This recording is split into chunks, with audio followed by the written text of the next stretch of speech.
पिछले लेक्चर में हम लोगों ने क्या पढ़ा, जरा बताइए। ई और जेड आइसोमेरिज्म पढ़े, ज्योमेट्रिकल आइसोमेरिज्म में सिनेंटी पढ़े, सिस्ट्रॉन्स पढ़े। सिस्ट्रॉन्स कहाँ होते थे? जब डबल बॉन्ड के राउंड दोनों तरफ डिफरेंट ग्रुप अटैच हों, और जब डबल बॉन्ड के राउंड चारों डिफरेंट ग्रुप अटैच होते थे तब EZ होता था। ओके, और जब C डबल बॉन्ड N में हम लोग अलग अलग ग्रुप को चेंज करके, यानी ऑक्सीम वगैरह में या एजो कंपाउंड में देखते थे तो सिन और NTGI देखने को मिला। अब हम लोग ज्योमेट्रिकल आइसोमेरिज्म में लास्ट केस देखने चल रहे हैं, फोर्थ केस, साइक्लोएल्केन, एलीन और स्पाइरेन, जिसमें साइक्लोएल्केन ज़्यादातर आपके यहाँ पूछा जाता है। कुछ किताबों में एलीन के बारे में भी दिया गया है और अक्सर ऑप्शंस में दे देते हैं एलीन बना करके, 4 ऑप्शन लगा देते हैं और आपसे पूछते हैं कि बताइए इन चारों में कौन ज्योमेट्रिकल आइसोमेरिज्म शो नहीं कर रहा होता है, तो अक्सर उसमें एलीन आंसर करेक्ट होता है। लेकिन सारे एलीन ऐसा नहीं कि GI नहीं देते, कुछ ऐसे एलीन हैं जो GI देते हैं, मतलब कि एलीन में GI की कंडीशन अलग अलग है, इवन और ऑड नंबर का केस है। तो अभी एलीन पर जब हम लोग आएंगे तब वहाँ चर्चा करेंगे। हम लोग सबसे पहले साइक्लोएल्केन के बारे में डिस्कशन करते हैं। ओके, आइए भैया, तो ज्योमेट्रिकल आइसोमेरिज्म इन साइक्लोएल्केन देखेंगे हम लोग पहले, तब उसके बाद हम लोग एलीन में आएंगे और तब उसके बाद हम लोग स्पाइरेन में आएंगे। तो जो पहले हेडिंग पढ़ा था साइक्लोएल्केन, पहले साइक्लोएल्केन में देख लें। साइक्लोएल्कीन आपके लेवल तक GI शो नहीं करता, लेकिन साइक्लोएल्कीन में कंडीशन है, अगर वो कंडीशन परसिस्ट करता है तो साइक्लोएल्कीन भी GI शो कर सकता है। वो चर्चा अभी हम आपसे कर रहे हैं, 1-2 एग्जाम्पल दे करके। ओके, तो पहले साइक्लोएल्केन में हम लोग बात करें। जैसे हम आपसे पूछें साहब, ये कंपाउंड है, यहां लगा OH, यहां लगा OH, और दूसरा हम एग्जाम्पल आपसे ले रहे हैं, यहां लगा OH और यहां लगा दें OH। हम आपसे कहें कि बताइए साहब, क्या ये दोनों कंपाउंड एक दूसरे के ज्योमेट्रिकल आइसोमर हैं? आप कहेंगे जी हाँ साहब, बिल्कुल हैं, दोनों OH एक तरफ है और यहाँ OH अपोजिट है। कैसे आप इसको पहचानें, कैसे आप देखें? एक और एग्जाम्पल हम लोग लेते हैं, ये देखना, फिर अभी आपको हम बताते हैं भैया। यहां लगा Cl, यहां लगा Cl, अब हम इसको पलट दिए, यहां लगा Cl, यहां लगा Cl। ओके, अगर आप देखेंगे तो कहेंगे साहब ये सिस है और ये क्या हुआ, ट्रांस। बोलिए भाई, अगर सेम ग्रुप में दूरी कम है तो सिस एक तरफ मान लिया गया, और सेम ग्रुप में अगर दूरी ज़्यादा है तो आप कहते साहब अपोजिट साइड चला गया, तो हम उसको क्या बोलते थे, ट्रांस। आप अगर इसको ऐसे कंसीडर करें, अगर आप इनके बीच की दूरी मान लें, इनके बीच की दूरी A है, ठीक, और यहाँ से यहाँ तक की दूरी B है, तो B हमेशा A से क्या होगा, ज़्यादा। अगर B ज़्यादा हो गया A से तो वो ट्रांसफार्म होगा, और अगर कम है तो वो सिसफार्म। आप कहेंगे गुरुजी इसमें कैसे रिस्ट्रिक्टेड रोटेशन हो रहा है? डबल बॉन्ड में तो आप कह देते थे कि साहब दोनों सेम प्लेन में हैं, ऐंठेंगे तो पाई बॉन्ड टूट जाएगा। यहाँ कौन सा पाई बॉन्ड है, यहाँ तो आप सिग्मा बॉन्ड के अराउंड घमाघम नचा करके दिखा रहे हैं हमको। सिग्मा बॉन्ड भी रिस्ट्रिक्टेड रोटेशन कर सकता अगर एल्केन ना होकर साइक्लोएल्केन हो। कैसे, जरा ध्यान दीजिएगा। अगर आप इधर को ऐसे फिक्स कर लें और इधर वाले को आप ऐंठें तो क्या पूरा ऐंठ जाएगा? नहीं साहब, ज़्यादा ऐंठेंगे तो ये टूट जाएगा, क्योंकि डबल बॉन्ड की तरह बिहेव करता है ना साइक्लोएल्केन। आप कहेंगे गुरुजी डबल बॉन्ड की तरह कैसे बिहेव करता है? अरे भाई, इसका भी तो फार्मूला CnH2n है। बोलिए, ये एल्कीन ही तो है, साइक्लिक रिंग के रूप में आप इसको बनाए हैं, पीछे से पढ़ाते हुए आपको आ रहे हैं। बोलिए, तो यहाँ पर भी बेटा देखिए ऐसे हुआ। अब इसको आप क्या करेंगे, थोड़ा सा ऐसे ऐंठे ऊपर किए और इनको हल्का सा नीचे दाबने की कोशिश किए, तो अब ऐसे था, पहले ऐसे हो गया। तो जब आप ऐसे करेंगे तो इसको हवा में तो लहराएंगे नहीं, हम उसे क्या कर दिए, ऊपर उठा दिए। ये 2D में आप रिप्रेजेंटेशन कर रहे हैं, सिस और ट्रांस का। अभी आपको 3D में भी रिप्रेजेंटेशन सिखाया जाएगा। बात स्पष्ट हुआ? अभी सिखाते हैं, अभी समझाते हैं। पहले 1-2 सवाल हम आपसे पूछेंगे, थोड़ा आपको जर्क देंगे हल्का सा, फिर हम आपके ओरिजिनल कंडीशन में लेकर के आएंगे। तो similar to alkene, cycloalkane can also show geometrical isomerism due to restricted rotation. कब? जब different carbon have different group. अगर मान लीजिए यहां भी Cl लगा था और यहां भी Cl लगा होता, तो क्या ये एक दूसरे के सिस और ट्रांस हो पाते? बिल्कुल ना हो पाते। क्यों? क्योंकि अब दोनों स्ट्रक्चर आइडेंटिकल हो गया। तो दोनों सिचुएशन हमको देखना होगा। दो डिफरेंट कार्बन पर, एक ही कार्बन पर दो ग्रुप अलग अलग नहीं, अलग अलग कार्बन पर दोनों पर डिफरेंट ग्रुप अटैच हो, और फिर उनको हम क्या करते हैं? रोटेट कराते हैं। फ्रोजन रोटेशन होता है, एक प्लेन के अंदर एक प्लेन के बाहर होता है, एक को सिस और एक को ट्रांस हम लोग कहते हैं। बात स्पष्ट हुआ? अब अगर हम आपसे ऊपर वाला पूछें तो आपसे कहें साहब बताओ पहला वाला सिस है कि दूसरा वाला सिस है? पहला वाला सिस हुआ, ये सिस हुआ और ये ट्रांस हुआ। वैसे ही ये सिस हुए और ये ट्रांस हुए। यहाँ पे अगर आप देखें तो इनके बीच की दूरी देखिए, ये ए है और इनके बीच की दूरी ये बी है। यहाँ देखिए बीच ग्रेटर देन ए। सिस कब होगा? जब ए इज लेस देन बी होगा। बात स्पष्ट हुआ? चीज़ें क्लियर हुई? अब हम आपसे सवाल पूछते हैं और देख करके आप बताइए कि कौन कंपाउंड ज्योमेट्रिकल आइसोमेरिज्म शो कर रहा होगा। ओके, ध्यान से जरा बताइए जल्दी से भाई। तब आपको हम अभी 3D पे ले आते हैं। अभी 2D की हम बात कर रहे हैं, और 3D इसलिए भी बताना आवश्यक है क्योंकि अभी सब आगे सवाल आएंगे।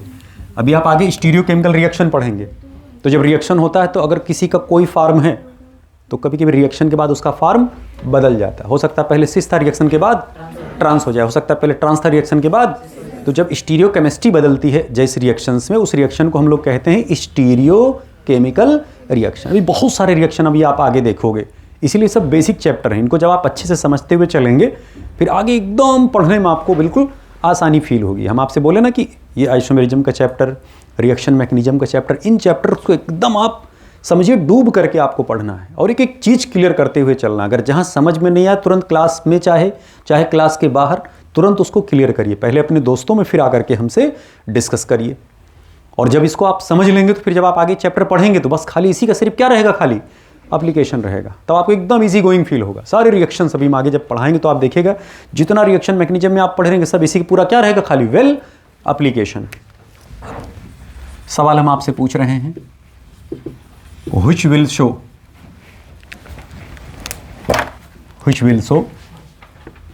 GI, इसमें कौन ज्योमेट्रिकल आइसोमेरिज्म शो कर रहा होगा? जैसे पहला,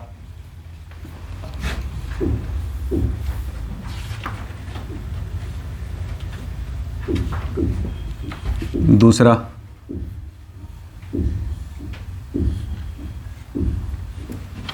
तीसरा, चौथा, बोले।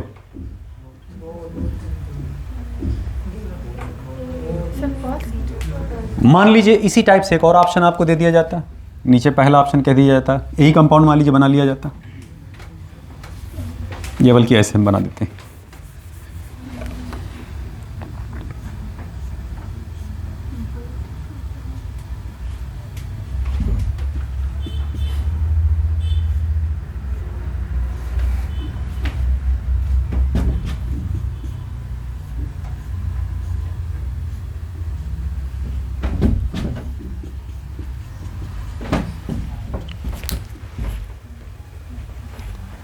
दिख रहे हैं?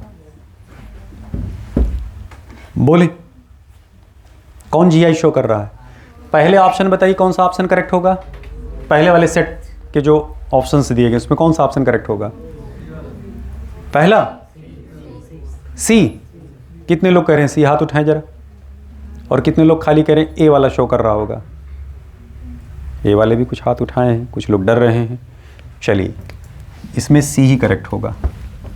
नीचे वाले में जरा बताइए, बोलिए। हमें खुशी इस बात की है कि आपके कुछ समझ में आ रहा है, क्योंकि आंसर सही लग रहा है तो हो सकता आपके मानस पटल पर, आपके तर्क परीक्षण में वो सत्य गुजर रहा हो। तो इसमें ऑप्शन कौन सा हो जाएगा? ऑल। अब सवाल उठता है कि भाई कैसे? ये कुछ लोग तो हम तुम्हारे ही दिए हैं अनुभव के आधार पर, अर्जित ज्ञान और अनुभव के आधार पर ऑप्शन लगा दिए हैं, लेकिन ये नहीं पता अच्छा क्यों ऐसा हो रहा है। अब समझने की जरा प्रयास करिए। देखिए पहले इस वाले कंपाउंड को जरा दर्शन कर लें। इस वाले कंपाउंड का, ये कंपाउंड है, ये जो खोंचा आपको ऐसे दिख रहा है, ये खोंचा नहीं है, नहीं डंडा है, ये मेथिल ग्रुप है। ओके, मेथिल ग्रुप है यहाँ पर। तो ये आप इसको ऐसे कर सकते हैं, इधर लगा दें H, इधर लगा दें H, और इधर मेथिल, इधर मेथिल। क्या कोई दिक्कत? बोलिए। इसका ये कौन सा फॉर्म हुआ? सिस। और इसी का ये देखना कौन सा फॉर्म हो गया? ट्रांस। ऊपर नीचे एच लगा हुआ है, क्योंकि अगर खाली हम छोड़ देते हैं तो अक्सर हम मेथिल मानते हैं। ओके, तो क्या हो गया भैया? अगर इसी को हम ऐसे दिखाते तो ऐसे दिखाया जाता है इसको। अगर हम एच नहीं दिखाना चाहते तो इसको हम ऐसे दिखाते हैं, तब खाली ऐसे बनाते। ये हो गया सिस। और अगर हम ऐसे दिखाएं इसको, तब यहाँ से एच दिखाया नहीं जाता, एच बनाने कोई प्रारूप तो है नहीं, ऐसे। तो क्या हो गया? ट्रांस। दोनों मेथिल एक तरफ और मेथिल अपोजिट हो गए, या कह सकते हैं उनके बीच दूरी बढ़ गई तो ट्रांस हो गए, पास पास हुए तो सिस हो गए। तो इसका ये ट्रांसफार्म बना। स्पष्ट हुआ? अब सवाल उठता भाई ये कैसे शो कर रहा होगा? तो ये भी शो कर रहा है, ये देखिए ऐसे, ये देखना, दोनों मेथिल ले लीजिए ऐसे, और यहां ऐसे मेथिल, इसको ऐसे लगा छोड़ दीजिए,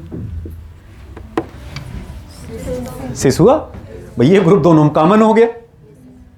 ओके, अब इसको आप ऐसे ऐंठ रहे हैं, जब ऐसे ऐंठेंगे तो इसी स्त्री ऊपर आ गया, हल्का सा सरफेस छोड़ के भागेगा ऊपर की तरफ। अब ऊपर हम हवा में तो लटका नहीं सकते, इसलिए हम उसको पूरा पूरा पलट देते हैं। इसका देखिए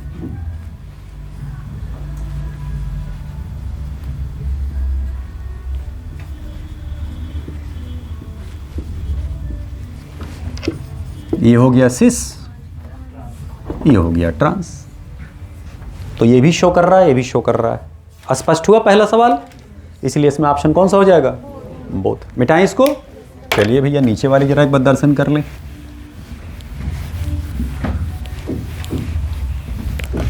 ये कंपाउंड है, इसको हम ऐसे बना दे रहे हैं, नीले से ही बनाते हैं। जब नीला से है तो नीले से बनाएं।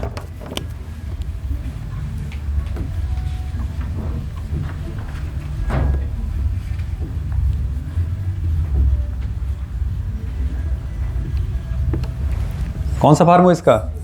सिस। और इसी देखिए ये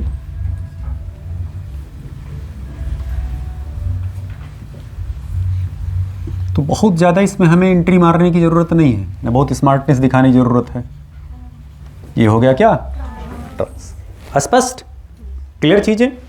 आइए भैया ऐसे इसका, ये तो आप समझ ही गए होंगे। अब भाई दोनों CH3 को एक तरफ कर देंगे सिस, घुमा देंगे तो ट्रांस हो जाएगा। और ये आप दर्शन कर ही चुके हैं, तो इसमें ऑल करेक्ट हो जाएगा। It's clear?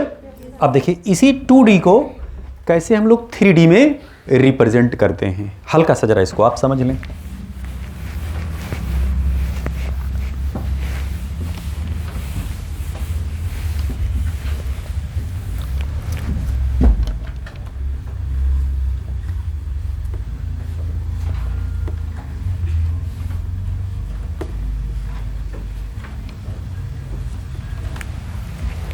विश डाइमीन है, विश मतलब अगल बगल, और अमीन मतलब दो ग्रुप सेम लगे। ठीक है, इसी का हम देखिए ट्रांसफार्म बना दे रहे हैं।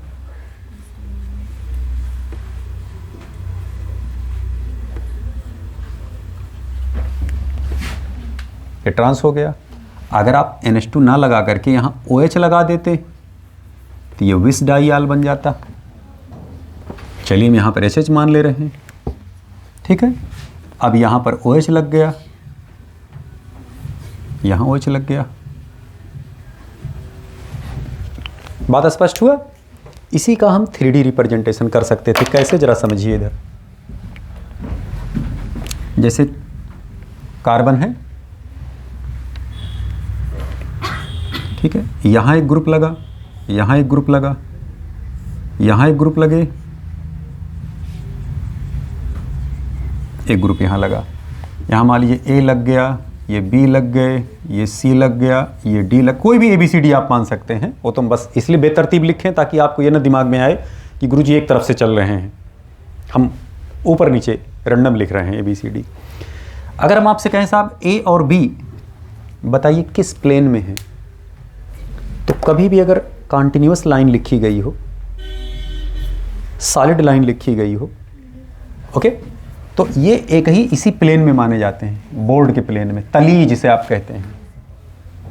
यानी A and B present in the plane, यानी ये दोनों ग्रुप क्या हैं, इन द प्लेन। और ये देखिए कटे लाइन से दिखाई पड़ रहा है ना, यानी हमको साफ नहीं दिखाई पड़ रहा।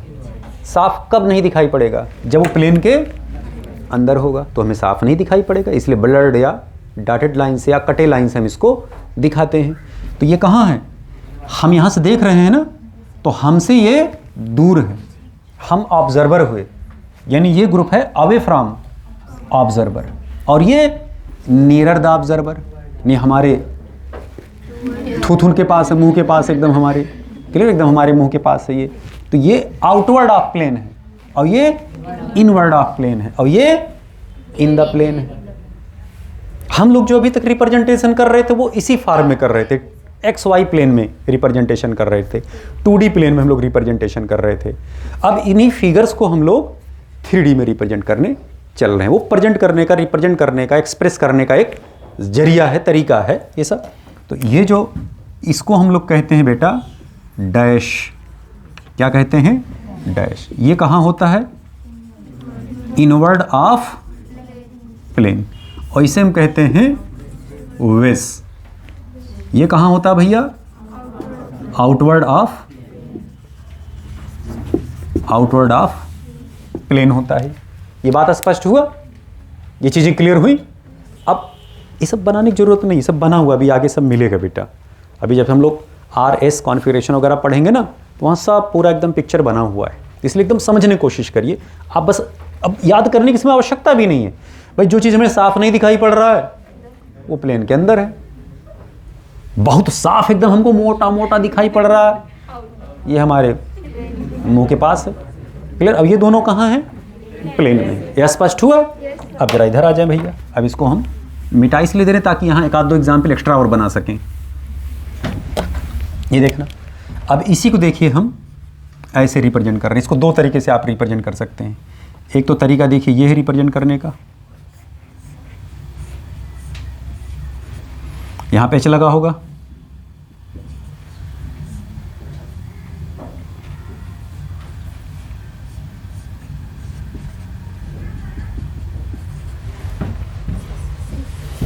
दोनों देखिए हमारी तरफ हैं, एक साइड है, तो कौन सा हुआ, सिस फार्म। इसी को आप ऐसे भी तो रिप्रेजेंट कर सकते थे,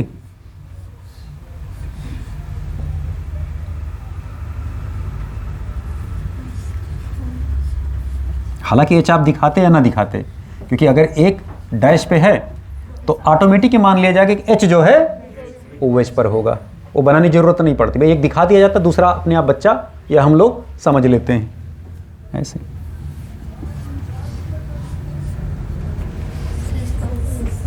तो दोनों ही सिस फॉर्म हो गए। तो अब इससे ये थोड़ा ज़्यादा स्पेशलाइज्ड फॉर्म है, ज़्यादा एडवांस्ड फॉर्म है, ज़्यादा सही प्रेजेंटेशन है एक प्रकार से देखा जाए तो, क्लियर। ऐसे ही आप इसके भी दो ऐसे बना सकते थे, वेज और डैश को रिप्रेजेंट करते हुए ऐसे, ये देखना।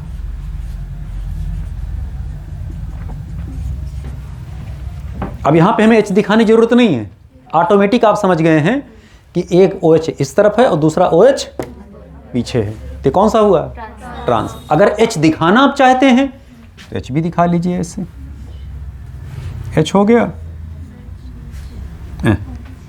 और यहाँ H हो जाएगा। बात स्पष्ट हुआ। या इसको आप उलट सकते थे, अगर H को आप यहाँ पर डैश पे रखते तब ये H कहाँ जाता, तब OH अगर आप डैश पे रखते तो H तब कहाँ जाता है, OH पे आ जाता। आप इसी को ऐसे रिप्रेजेंट कर सकते थे, ये देखना।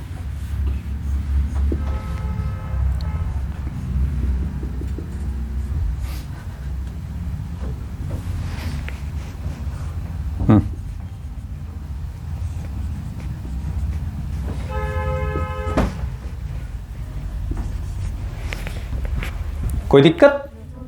इसलिए हम दोनों फार्म दिखा रहे हैं कि दोनों सेम हैं, ये दोनों आइडेंटिकल हैं। जैसे ये दोनों आइडेंटिकल हैं तो ये दोनों आइडेंटिकल फार्म है, ये दोनों आइडेंटिकल फार्म। लेकिन क्या ये दोनों आइडेंटिकल फार्म हैं?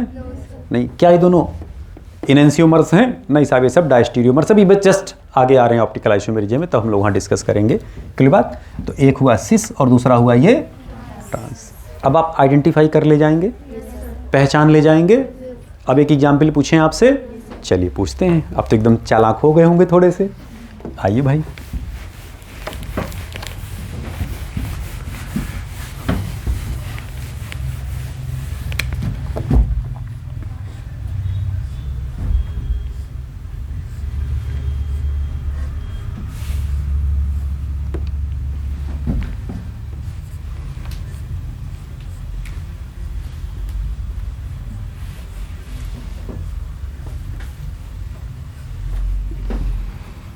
एक में डबल बॉन्ड यहाँ लगा दें, एक में यहाँ लगा दें, ठीक है?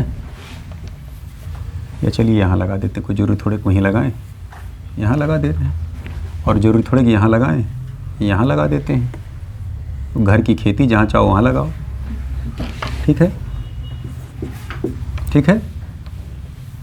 अब यहाँ हम सवाल पूछ रहे हैं आपसे, दीज पेयर, ये जो युग्म है आर, पहला ऑप्शन पोजीशन आइसोमर्स, दूसरा ऑप्शन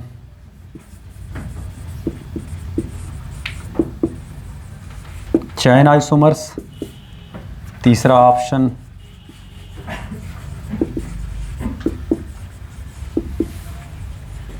ज्योमेट्रिकल आइसोमर्स और चौथा ऑप्शन आल पोजीशन आइसोमर। कितने लोग कह रहे हैं पोजीशन आइसोमर? हाथ उठाएं फटाक से। Very good. और भाई कोई हाथ उठाएं। शाबाश। तुम हाथ नहीं उठाओगी? है सारे हैं? सी ज्योमेट्रिकल आइसोमर। सच्ची सच्ची बता रही हो? एक जने भाई खाली कह रहे हैं ज्योमेट्रिकल आइसोमर। और तो कोई इनके साथ है? ये देखो पूरे क्लास में और कोई? अच्छा है, एक बच्चा है। और तुम भी हो? बस 3 तिरंगा हो, खाली 3 लोग। हाँ तुम भी हो। अब देखो ये भी आ गई इधर। धीरे धीरे सब इसकी संख्या बढ़ रही होंगी। इसमें ऑप्शन सी ही करेक्ट है। थोड़ा ऊपर कर दे, नहीं तो लेक्चर कटा हुआ है जैसे लग रहा है। ये लीजिए, ऑप्शन सी करेक्ट होगा। क्यों भैया ऐसा है? अब जरा ध्यान दें। जो लोग इसको बोल रहे हैं कि ये पोजीशन आइसोमर हैं, हम उनसे सवाल पूछना चाहते हैं, ये डबल रिंग है कि सिंगल रिंग है? कौन डबल रिंग बोल रहा है? कौन डबल रिंग बोल रहा है? यहाँ क्या ये दोनों जुड़े हैं? तब तो आप 2 रिंग बोलते हैं ना। एक है तो रिंग है नहीं भैया। यहाँ से चालू किया आप, एकदम देखिए पूरा मोनोसाइक्लिक रिंग है। और खाली कार्बन को थोड़ा लहरदार बना दिया गया है। बोलिए कितने कार्बन है इसमें? 10 है ना। डबल रिंग तो तब बनता जब हम ऐसे बनाते इसको।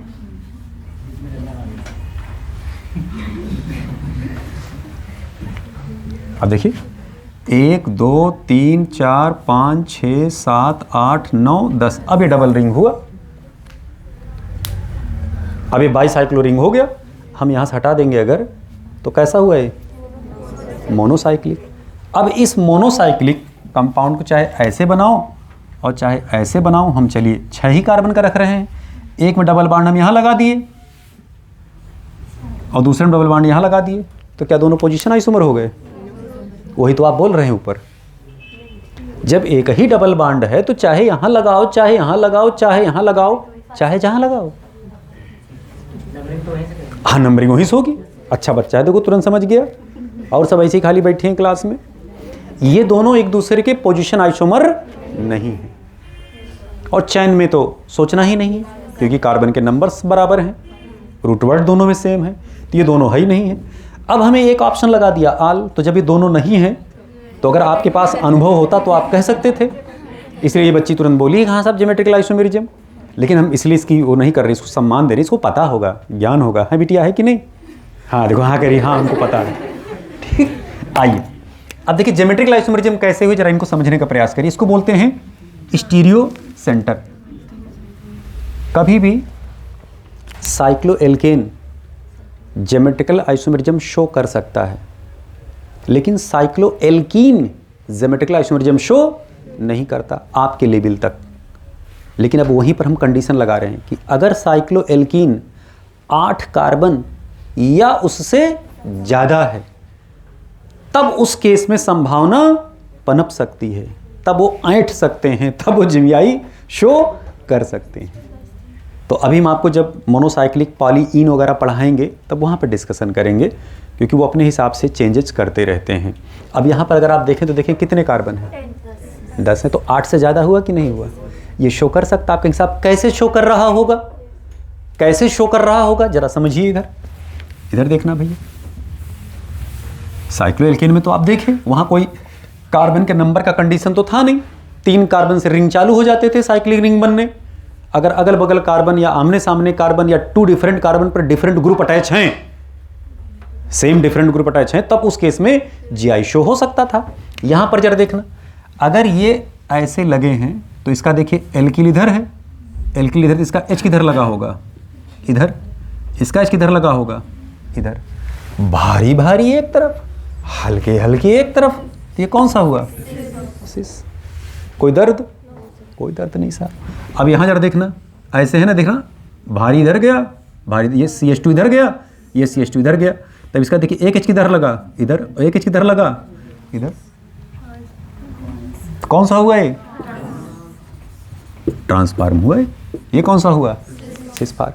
हालांकि आपके सिलेबस में इसके ऊपर नहीं, ये रेयरेस्ट केस है जब यहाँ तक वो सवाल बनाएं, क्योंकि NCERT में बहुत डिटेल में नहीं दिया गया ना। हम बहुत डिटेल में एंट्री करना इसलिए चाह रहे हैं कि हम आप लोगों के पास टाइम नहीं है और ना ही पढ़ाने का कोई औचित्य है।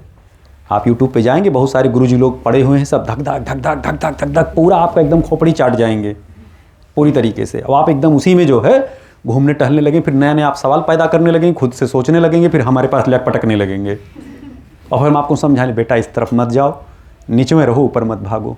क्योंकि 1-2 साल पहले कुछ बच्चे ऐसे थे जो ऊपर ऊपर भागते थे, नीचे नहीं आते थे।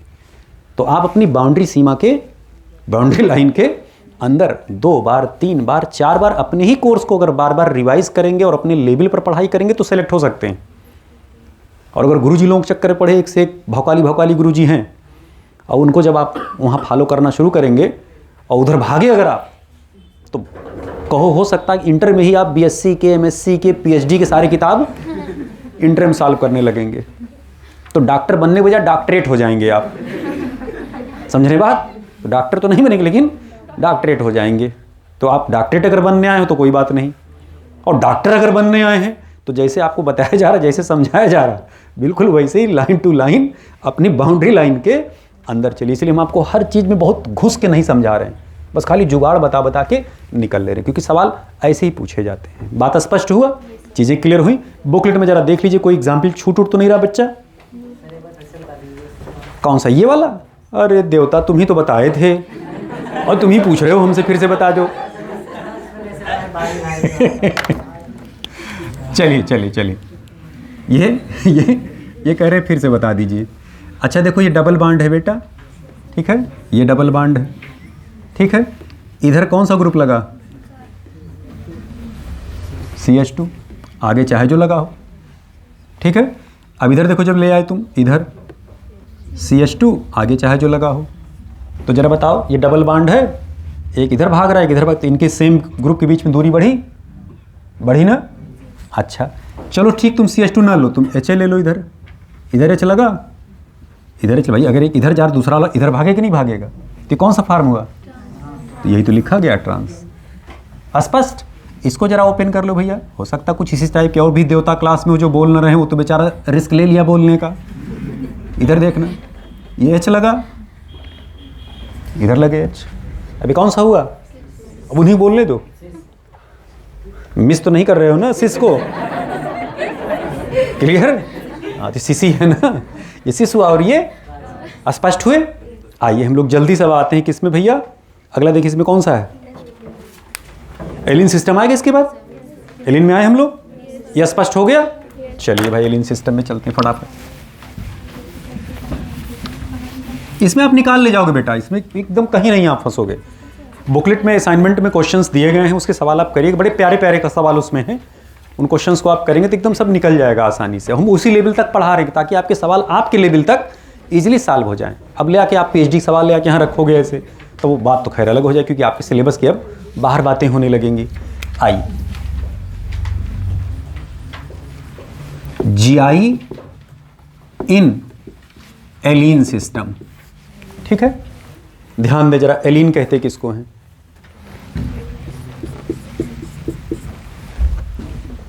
ये क्या है? एलीन है, एल्केन है। जब एल्केन में अगल बगल ईन आ जाए, जब एल्केन में अगल बगल ईन आ जाए तो उसी को हम क्या कहते हैं? एलीन कहते हैं। ये देखिए एलीन हो गया, ये एलीन हो गया। ये डाईन है, ये ट्राईन है। एलीन का डाईन सिस्टम, एलीन का ट्राईन सिस्टम, दोनों में अंतर है। अब इधर देखना, हम 2 ही कार्बन के ले रहे हैं और ये 4 कार्बन के लिए, 3 कार्बन के 4 कार्बन, 2 ईन है, इसमें 3 ईन है। ओके, पहले हम इसको समझाते हैं आपको। ये डाईन है, इनके अगर आप स्ट्रक्चर ऐसे बनाएं, थोड़ा किनारे से ले लें, दिख रहा है बेटा इसमें? इधर लगा H, इधर लगा H, इधर लगा H, इधर लगा H। हम आपसे पूछ रहे हैं which allene can show GI, कौन एलीन इसमें GI शो कर रहा होगा? पहला ऑप्शन, दूसरा ऑप्शन।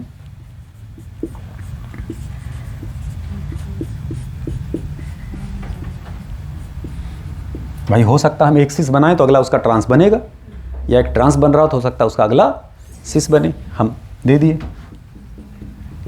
तीसरा,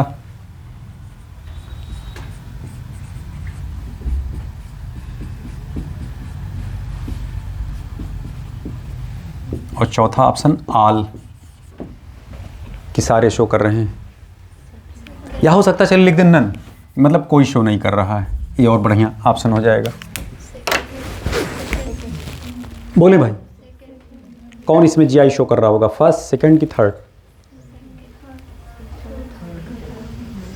चलिए इसको गोली मारिए पहले। दूसरे हम ऑप्शन दे रहे हैं। पहला ऑप्शन,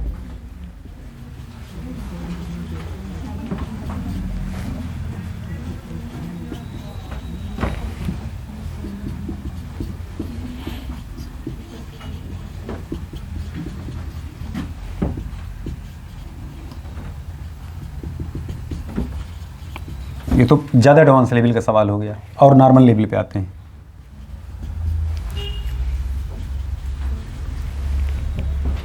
इसमें कौन जीआई शो कर रहा है? नीचे वाले में बताइए, पहला, दूसरा, तीसरा, चौथा, चारों ऑप्शन में कौन ऑप्शन करेक्ट होगा? फर्स्ट। सेकंड नहीं शो कर रहा है, तब ऊपर वाले में आप क्यों कह रहे थे सेकंड शो कर रहा है? यहाँ कह रहे नहीं शो करेगा, यहाँ कह रहे शो कर रही है। अभी तो बेइज्जती हमारी आप कर रहे हैं, सार्वजनिक रूप से बेइज्जती कर रहे हैं। बोलिए, इसमें थर्ड हो जाएगा? अच्छा, पहले वाले में थर्ड हो जाएगा। बोले, आप समझ लें इधर, कभी भी अगर एलीन सिस्टम अगर होगा, इसमें देखिए कितने डबल बॉन्ड हैं अगल बगल? 2। इसको बोलते हैं इवन डाईन या इवन एलीन, और इसे कहते हैं ऑड एलीन। एकदम शॉर्टकट में बात जान लें, अगर 2 ईन हैं एलीन में, 4 हैं, 6 हैं, 8 हैं, इस टाइप से अगर इवन नंबर में होगा तो वो जीआई शो नहीं करता। अगर ऑड नंबर में होगा तब वो जीआई शो कर सकता है। सवाल उठता है क्यों? तो क्यों का जवाब अभी हम थोड़ी देर के बाद दे रहे हैं। पहले सवाल आपका हो जाए, उस चीज़ को आप पहले जान लें, क्योंकि क्यों एग्जाम में हो सकता ना पूछा जाए। 4 ऑप्शन लगा दिया जाएगा, क्यों समझाने के लिए हमारा 7-8 मिनट टाइम लगेगा, क्योंकि 4 ऑप्शन दे दिया जाएगा, which will show, which will not show, ऐसे करके आपके यहाँ ऑप्शंस आते हैं। पहले तो हम सवाल अपना सॉल्व करें, तब उसके बाद बात आगे करते हैं। मान ले कोरोना पकड़ ले हमको तो हम भाग से गिर जाएं तो पहले जो मेन बात उसको आप जान लें, फिर उसकी बात तो भी बाद में हम लोग चर्चा करेंगे। तो खोपड़ी में बैठा ले कि इवन नंबर वाले do not show GI, odd number वाले एलीन शो GI। तो अब इसमें बताइए कौन सा शो करेगा? ये तो शो करेगा नहीं, क्योंकि दोनों तरफ सेम सेम ग्रुप लग गए। बोलिए, ये शो करेगा नहीं। इवन नंबर वाले ये शो कर रहा है, इसमें थर्ड हो गया ऑप्शन। इसमें शो करेगा नहीं, इसमें फर्स्ट हो गया ऑप्शन। ये बात स्पष्ट हुआ? अब यहाँ सिर्फ और सिर्फ सवाल ये रह गया है कि इवन नंबर वाला क्यों शो नहीं करता और ऑड नंबर वाला क्यों शो करता। भाई इतने खाली हमको जवाब ढूंढना है। बात स्पष्ट हो गया यहाँ तक? अब जरा ध्यान दीजिएगा, अगर आप एलीन को देखते हैं तो एलीन एक प्रकार से एल्काइन होता है। अरे भाई डाइइन है ना ये, तो एल्काइन का ही तो आइसोमर डाइइन होता था, पीछे आप पढ़े हैं। बोलिए, एल्काइन का मतलब 2 पाई बांड। अब चाहे एक जगह ऊपर नीचे पाई बांड हो और चाहे अगल बगल पाई बांड हो, जाहिर सी बात अगर 2 पाई बांड बन रहा होगा तो XYZ तीनों प्लेन यूज हो रहे होंगे। बात स्पष्ट हुआ? अब जरा आप समझने का प्रयास करिए। हम पहले इनको समझाते हैं, फिर आपको इस वाले को समझाते हैं, ट्राइन वाले को। इसको बोलते हैं कॉन्जिक्यूटिव डाइन, इसको बोलते हैं कॉन्जिक्यूटिव ट्राइन। कॉन्जिक्यूटिव अगर इन लगे होते हैं कहीं पर भी तो उसे हम क्या बोलते हैं? एलीन कहते हैं। Consecutive double bond, double bond, double bond, double bond, double bond लगातार, उसी को हम एलीन कहते हैं। इतना अवश्य बैठा ले दिमाग में कि रिंग में एलीन संभव नहीं है। ये बात पीछे बताया जा चुका है। अब पहले हम इसका पोस्टमार्टम करते हैं पहले, तब 3 वाले पे आते हैं। अब ध्यान से देख लें, अगर कहीं पर भी अगर इवन नंबर होगा तो इसके जो टर्मिनल पोजीशन पर ग्रुप हैं ये और ये, यानी ऐसे कह सकते हैं ये और ये एक प्लेन में नहीं होंगे। अगर ये VT प्लेन में है तो ये HZ प्लेन में होगा। VT मतलब और वर्टिकल, समझ गए होंगे, हॉरिजॉन्टल। बात स्पष्ट हुआ? ये अगर वर्टिकल प्लेन में तो ये वाला कहाँ होगा? हॉरिजॉन्टल प्लेन में। ध्यान दीजिएगा, अब देखिए प्लेन बदल गया ना, एक ऐसे है अब एक ऐसे है। हम लोग जब भी GI देखते थे तो दोनों तरफ के ग्रुप कहाँ होते थे? प्लेन में होते थे। उसी चाहे हॉरिजॉन्टल में दोनों हो और चाहे वर्टिकल में, तो प्लेनर होते थे, तभी तो हम लोग GI देखते थे। ज्योमेट्रिकल आइसोमर जब डबल बांड हुआ, चाहे जहाँ हुआ, जब वो प्लेन में होंगे तभी GI की कंडीशंस जनरेट होती हैं। तभी तो आप उसको घूमता नहीं है जल्दी, वो ऐंठता रहता है, हल्का हल्का स्ट्रिक्टेड रोटेशन होता है, फ्रोजन रोटेशन होता है, ऐंठ करके थोड़ा थोड़ा जाता है। टाइट एक के प्लेन में अपना बने रहते हैं, आप ज़बरदस्ती उसको ऐंठते हैं, तब वो ट्रांस बना छोड़ देते हैं, फिर वो GI बन जाता है। मतलब कहने क्या है कि प्लेन में होना दोनों तरफ का ग्रुप आवश्यक है। यहाँ पर ये वर्टिकल है और यहाँ पर ये। अब ये चीज़ नहीं समझ में आ रही यार, ये वर्टिकल क्यों है, ये हॉरिजॉन्टल क्यों है? अभी उस पर भी हम आ रहे हैं, उस पॉइंट पर भी आ रहे हैं, और एंट्री हम कर रहे हैं। अगर यही 2 डबल बांड ना हो करके 3 डबल बांड अगर होता, देखिए 1 2 3, तब देखिए H और ये CH3, H और ये CH3। अब इधर देखिए दोनों, अगर ये VT प्लेन में है तो सच्ची बता रहे हैं ये भी VT प्लेन में होगा। अगर आप इसको ऐसे ना रख करके ऐसे बनाए होते तब भी दोनों एक ही प्लेन में होते। अभी दोनों सेम प्लेन में आ गए, इधर उधर वाले सेम प्लेन में नहीं। अब ऐसा क्यों है, जरा इसको आप समझने का प्रयास करें। अब जरा देखें, पहले हम इसको समझाते हैं आपको, इसको मिटा दें पहले, क्योंकि इसी मेन समझाना, दूसरा अपने आप अभी समझ जाएंगे आप। ये देखना जरा, चलिए इधर H लगा दे रहे हैं ताकि हमें समझाने में आसानी हो। ठीक है, एलीन हुआ, सबसे सिंपलेस्ट एलीन यही होता है, इसी को बोलते हैं 1 2 3 1 2 प्रोपाडाइइन, इसे कहते हैं एलीन। 1 2 प्रोपाडाइइन सिंपलेस्ट एलीन। स्पष्ट? अब जरा इधर देखना, ये है, ये है, ये है, 3 कार्बन है। इसका एक बांड इधर बन रहा होगा H के साथ, एक बांड इधर बन रहा होगा H के साथ। ये इधर और इससे क्या कर रहा होगा? सिग्मा बना रहा है। स्पष्ट? सिग्मा बांड बन रहा होगा। सिग्मा बन रहे होंगे, सिग्मा बन रहा है। हम ये सब जब केमिकल बॉन्डिंग पढ़ा रहे थे तो सब दर्शन कराए थे, याद है? फिर मिटा दिए थे बनाने के बाद, कहते सब घर पे देखना, चेक करना, लेकिन हम आपके दिमाग में बैठवा दिए थे और बैठा होगा। अब जब यहाँ पर ये पाई बॉन्ड बनाएगा, ये देना, इसका px था, हालांकि हम इसको pz मान के चलते हैं, बुकलेट कहती है साहब इसको pz मानो, हम लोग इसलिए x मानते हैं क्योंकि हम लोग गणित के हिसाब से चलते हैं, x y z, क्लियर? तो हम चलिए इसको x मान ले रहे हैं, ये हुआ y हुआ। अब जरा बताइए इसका जो pz होगा वो इसके pz वाले से बना रहा होगा, बोलिए। इसको तो हम ऐसे घुमा रहे हैं, ये भी तो ऐसे घूमेगा, किसी प्लेन में रहेगा। इसका देखिए अगर ये y हुआ तो ये क्या हुआ, इसका z, इसका px हुआ, इसका z इसके z वाले से जा रहा होगा। बात स्पष्ट हो कि नहीं हुआ? तो जब ये अगर ऐंठ गया ऐसे तो ये पूरा पूरा ग्रुप कहाँ चला गया होगा, ये पूरे पीछे भागा कि नहीं भागा पूरा, बोलिए। तो अब देखिए ये इस प्लेन में खड़े खड़े इसके साथ है, इसके साथ पूरा, और ये कहाँ भाग रहा होगा, कहाँ भाग रहा होगा, पूरा पीछे की तरफ भाग रहा होगा। तो देखिए ऐसे चल रहे हैं, ऐसे, मतलब आप इसको ऐसे समझ सकते हैं कि ये ऐसे है और ये वाला ऐसे। अब यहीं पर जरा आप देखें, अगर मान लीजिए यहीं पर इसको हटा दीजिए, अगर ये ट्राई इन होता तो एक डबल बॉन्ड और होता, ये कौन सा हुआ, सिग्मा, ठीक है। अब इसका देखिए ये वाला कौन सा जाएगा, इसके पी वाई से, ये इसका इधर एच लग रहा होगा, बोलिए। तो अब देखिए ये उसी प्लेन में है और लास्ट वाला भी उसी प्लेन में आ गया। तो उसी प्लेन में तब होगा जब ये 1 2 3 ट्राई इन होगा, ऑड नंबर में होगा, तब उसी प्लेन में आएगा। तो अब जब उसी प्लेन में आया तब इसको आप हल्का हल्का ऐंठिए, सिस्ट्रांस अब ये शो करेगा। और जब पहले से ऐंठा तब इसमें कौन सा सिस्ट्रांस, इसमें कौन सा बहादुरी कर दे रहे हैं, दूरी उतने ऑलमोस्ट बना रहेगा जितने आप घुमाएंगे, क्योंकि ऑलरेडी दूर ही है, वो दूरी उतने बनी रहेगी। आप कहेंगे साहब नहीं हम तो थोड़ा घुमा दिए हैं, इसका धुरा घुमाए तो कुछ पता ही नहीं चला वहाँ। बात समझ में आ रही कि नहीं आ रही? तो कभी भी 1 2 3 अगर ट्राई इन होंगे, लगातार 3 होंगे या 5 होंगे या 7 होंगे, तब उस केस में ये GI शो कर सकता है। क्यों? क्योंकि terminal pi bonds are present in same plane.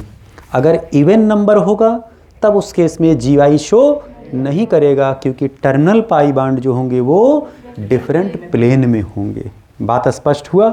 सवाल जो आपके यहाँ पूछा गया है जरा उसको आप देखिए। ये तो खैर निकाल ले जाएंगे, सवाल ऐसे करके पूछ लिया था, यहाँ लिख दिया था ऐसे x और यहाँ लिख दिया था y, फिर कहा था groups x and y are same plane, group x and y are in different plane, ऐसे करके 4 ऑप्शन लगा दिया था। कौन करेक्ट स्टेटमेंट ऐसे करके पूछा, 2-3 स्टेटमेंट और उसी में लगा दिया था कि ये एल्काइन है, ये एल्कीन है, इसे 2-3 ऑप्शन और लगा दिया था। तो फालतू का ऑप्शन हम नहीं जोड़ रहे हैं इसमें, पर 2 ऑप्शन की हम बात कर रहे हैं। तो x और y दोनों सेम प्लेन में क्या है, डिफरेंट प्लेन में।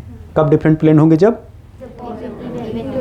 इवन नंबर होंगे। और कब सेम प्लेन में टर्मिनल वाले ग्रुप होंगे, कब ऑड नंबर होगा। बात स्पष्ट? तो इवन वाले नहीं शो करेंगे, ऑड वाले शो करेंगे। अब आपके बुकलेट में जो डिस्क्रिप्शन दिया गया है, जो एक्सप्लेनेशन दिया गया है, जरा हम लोग उस पर चर्चा हल्का सा इसलिए कर लें क्योंकि हम लोग उतनी ही बात करेंगे जितना आपके बुकलेट में दिया गया होगा। एग्जाम्पल देखिए, पहला दिया गया है, समझ में आ रहा है, VT प्लेन Z प्लेन दिया गया, इवन नंबर वाले हैं दोनों, देखिए अलग अलग प्लेन में हुए। और दूसरा देखिए कौन सा है, ट्राई इन वाले हुए, ऑड नंबर के हो गए। तो टर्मिनल देखिए किस में प्लेन में आ गए, दोनों टर्मिनल दोनों किस प्लेन में आ गए, अरे दादा मुंह बनाई हैं, वही तो बताया गया है अभी। अच्छा ये सोच रहे हैं अच्छा सर बात कहाँ कर रहे हैं, क्योंकि नंबरिंग इसमें किया नहीं गया, अगली बार से नंबरिंग भी करवा देंगे ना बुकलेट में।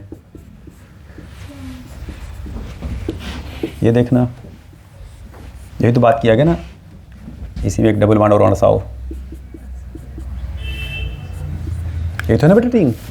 अब इधर और इधर के दोनों ग्रुप किस में आ गए, सेम प्लेन में। वही देखिए लिखा गया ना, हॉरिजॉन्टल प्लेन दोनों, या वर्टिकल प्लेन को कह सकते हैं ना। और इधर का देखिए जरा, ये अगर VT है तो ये कैसा हो गया, बात स्पष्ट हुआ। अब इसी में देखिए अगला एग्जाम्पल देखिए, 1 2 3 4, ठीक है। अब देखिए डाइन हुआ, ट्राइन हुआ, अगला कौन सा है, टेट्राइन। टेट्राइन का भी जो टर्मिनल पोजीशन होगा वो भी इसी तरफ हो जाएगा। तो ये और ये शो नहीं कर रहे होंगे किसी कीमत पर, ये कर सकते थे लेकिन इसलिए नहीं कर रहे हैं क्योंकि दोनों तरफ सेम ग्रुप लग गए हैं। तो पता चला एलिन आप देखे और एलिन में ढूंढ रहे हैं यार कौन इवन है कौन ऑड है, और टर्मिनल देख ही नहीं रहे हैं, दोनों तरफ सेम ग्रुप लगा है, और पीठ थपथपा रहे हैं बाहर आकर, बहुत आसान आया था यार, मैं तो कर दिया था। सवाल गलत हुआ कि नहीं हुआ। तो आपको दो चीज़ें देखनी है, जो शो नहीं कर रहे होंगे, जो शो नहीं कर रहे हैं उनकी दो चीज़ें देखनी होंगी। क्या कि भैया पहली चीज़ तो वो आड हैं कि नहीं, अगर आड हैं तो शो कर सकते हैं, लेकिन क्यों नहीं कर रहे हैं तब उनका आपको टर्मिनल देखना होगा। डिफरेंट ग्रुप इधर होने चाहिए। स्पष्ट हुई बातें। आइए जरा इसमें देखिए साफ साफ लिखा गया है कि इवन नंबर ऑफ क्यूमिलीन 2 या 4 या 6 consecutive double bond in carbon chain do not show GI due to perpendicular terminal pi bond. स्पष्ट हुई बातें। Odd number of cumulene 5 3 7 consecutive double bond show GI because terminal pi bonds are in same plane. स्पष्ट हुआ। अब देखिए आपके इधर example दिए गए हैं कौन कौन शो नहीं कर रहा होगा। अब देखना ऊपर वाला देखिए इवन नंबर है तो डिफरेंट ग्रुप चाहे लगे चाहे सेम ग्रुप साइड में लगे वो शो नहीं करेगा। नीचे वाला देखिए ऑड नंबर है लेकिन इसलिए नहीं शो कर रहा है क्योंकि टर्मिनल पर सेम ग्रुप लग गए हैं। स्पष्ट हुई बात। तो ये तो दोनों डू नॉट शो GI। अब इधर देखिए X और Y are in same plane वाले हो गए, इसलिए सब दोनों क्या कर रहे होंगे, शो कर रहे हैं। तो नीचे जो ट्रांस लिखा उसको ट्रांस लिखने के बजाय उसको सिस कर लीजिएगा। अच्छा दोनों सिस हैं तो एक को ट्रांस कर लीजिएगा। हम बना दे रहे हैं तो भाई आप गड़बड़ करेंगे, दुरुस्त कर लीजिए। दोनों सिस लिख दिया गया। ऐसे देखिए ये H है NH2 है, H है NH2 है, ये हुआ सिस। 3 डबल बॉन्ड होगा ना, अबे 2 ही हमसे बनता है हरदम। ये लो 3 हो गया, ठीक सिस हुआ। और इसी का देखिए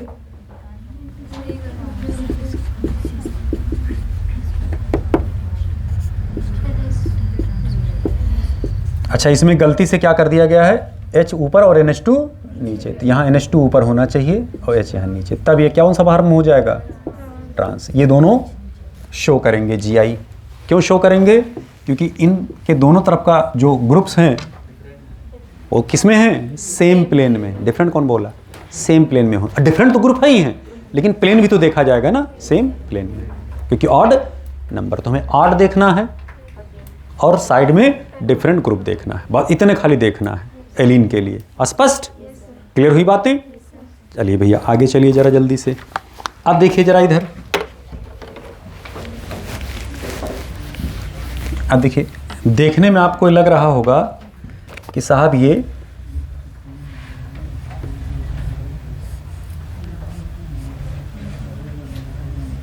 बात नहीं बेटा, बात नहीं। अभी हम जब चले जाएंगे ना तो खूब मुंह सटा सटा के बात कर लेना ताकि एक दूसरे दोनों लोग प्रसाद दे दो कोरोना वाला। हाँ दोस्ती ले लो बेटा, लो दोस्ती ले लो, ठीक है। अब जैसे आपको लग रहा होगा कि इधर Cl इधर है और Cl इधर है तो सिस फार्म हो गया, और पलट देते तो ये ट्रांसफार्म होगा। बोलिए, लेकिन खोपड़ी में बैठा लीजिएगा। ये जो रिंग है आप इसको डबल बॉन्ड मान के चलिएगा, एल्कीन ही तो है ये। बोलिए, तो अब देखिए इवन नंबर हुआ ना ये एक प्रकार से, तो अगर इवन नंबर हुआ तो ये अलग प्लेन में जाएगा और ये अलग प्लेन में जाएगा। इसलिए डोंट शो, ये सब जर्क देने वाले एग्जाम्पल हैं सब। एग्जाम में आपको लगेगा हाँ यार सिस है, ये GI शो करेगा, इसका ट्रांस बन सकता है। बात स्पष्ट हो। तो जो डबल बॉन्ड है, सॉरी जो रिंग है उसको आप क्या मान के चलते हैं, इन ही तो मान के चलेंगे, उसको डबल बॉन्ड मान के चलिएगा। आवश्यक नहीं कि 6 मेंबर्ड हो सकता है 4 मेंबर्ड हो सकता है 5 मेंबर्ड हो, तो उसको आप रिंग को इन मान करके चलेंगे। बात स्पष्ट हो। हम बहुत इसमें बहुत अच्छे एग्जाम्पल बनते हैं क्योंकि हम लोगों को पढ़ाया गया है हायर क्लासेस में, तो हम इसलिए यहाँ डिस्कस नहीं करें क्योंकि आपके यहाँ सिलेबस में ये सब एक्स्ट्रा नहीं है। हमने कहा ना कि उसमें यूट्यूब पे टहलिएगा, बहुत गुरुजी लोग झमाझम उसमें घुसाए पड़े हैं, पूरा ढेर सारे एग्जाम्पल, अगर मजा लेने हो तो, ठीक है, और सिलेक्ट होना है तो अपने लेवल के अंदर रहिए, टाइम बचे, कोर्स को बार बार रिवाइज करिए। जितनी बार रिवीजन करेंगे, हम इस बात आपको बता चुके कि revision directly proportional to selection, ये दिमाग में बैठा ले बात। जितनी बार रिवीजन करेंगे उतनी बार आपके चांस सिलेक्शन के बढ़ जाते हैं। आइए भैया, अब हम लोग किस में देखने चलते हैं भैया? स्पाइरेन में। स्पाइरेन में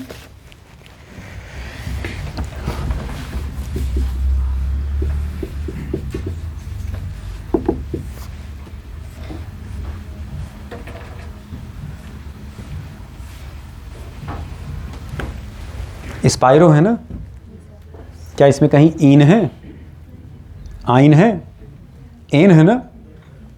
तो अगर इसके अंदर कोई डबल ट्रिपल बॉन्ड नहीं होंगे तो ये एन कहलाएगा। तो एल्केन हुआ और स्पाइरो हुआ, तो दोनों को जोड़ेंगे तो स्पाइरो एल्केन, उसी को स्पाइरेन कहा जाता है। स्पष्ट? हमने आपको बताया ना कि जो रिंग होता है वो क्या हुआ? Double bond.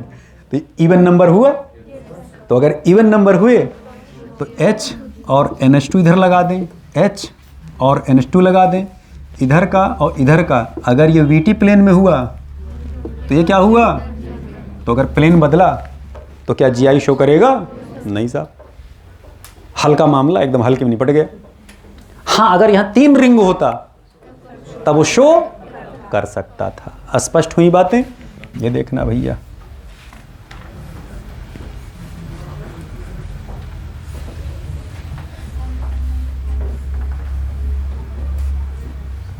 थोड़ा हम सीधा ऐसे नहीं बनाए हैं, इसे हमसे गड़बड़ हो जाता, आप समझ रहे होंगे। बनाता हूँ कुछ, बनता है कुछ। ठीक है, ये शो करेगा, बराबर करेगा। ये सिस है कि ट्रांस? सिस हुआ। और ये जब हल्का सा घुमाएंगे ऊपर, ऊपर की तरफ भागे तब कौन सा हो जाएगा? ट्रांस। ये देखिए 8 नंबर हुआ ना, तो 8 नंबर वाले स्पाइरेन शो करेंगे, इवन वाले नहीं शो करेंगे, इवन वाले लीन नहीं शो करेंगे, आड वाले शो करेंगे। लेकिन आड वाले तब शो करेंगे जब दोनों तरफ देख लीजिएगा।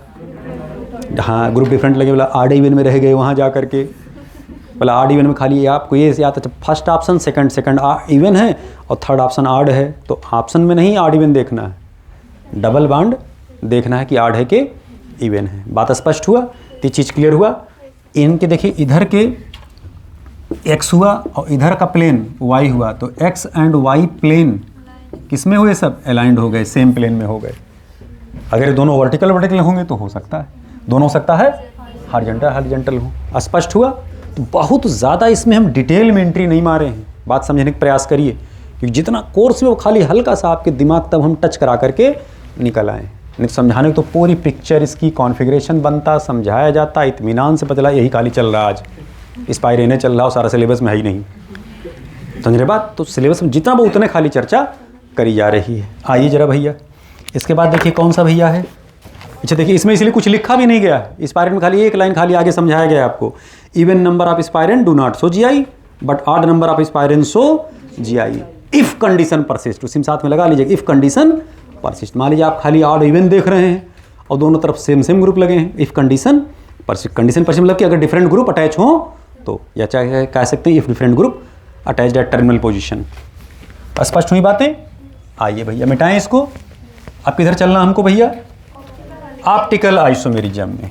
चलिए भैया ऑप्टिकल आइसोमेरिज्म की तरफ चलते हैं। ऑप्टिकल आइसोमेरिज्म, इसमें ऑप्टिकल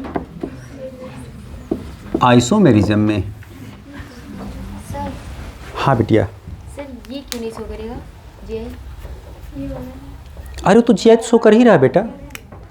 वो एक्चुअल में क्या है ना, वो ऐसे फालतू बन गया होगा उधर, हम आपको दिखा देते हैं। इधर देखिए, इधर देखना, ये है ना ऐसे कोई फिगर शायद ऐसे बना हुआ है ना। तो अब ये कौन सा है? ट्रांसफार्म हुआ। और इसको अगर आप ऐसे बना देते एक तरफ तो ये सिस फॉर्म में तो शो करेगा ही करेगा। वो बच्चा फालतू में से बनाया होगा उसमें। क्लियर हुआ? हाँ आई, वो इधर हम एक्सप्लेन किए नहीं होंगे, भूल गए होंगे, निकल गए होंगे, हम लोग स्पाइरेन चल रहे थे। वो कोई एग्जाम्पल ले रहे होंगे, समझाए होंगे, जैसे कैसे आप लोग बुकलेट में कापी में इधर उधर बना लेते हैं। वो किसी बच्चे कापी से उसको टाइप कराया गया है ना बेटा। आइए अब इसको हम हटा ही देते हैं ताकि अगली बार चित्र न रहे इसमें, इधर प्रोग्राम है ख़त्म। आइए ऑप्टिकल आइसोमेरिज्म।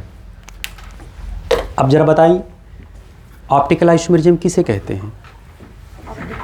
दो या दो से अधिक कंपाउंड या ऐसे कंपाउंड जो एक दूसरे के,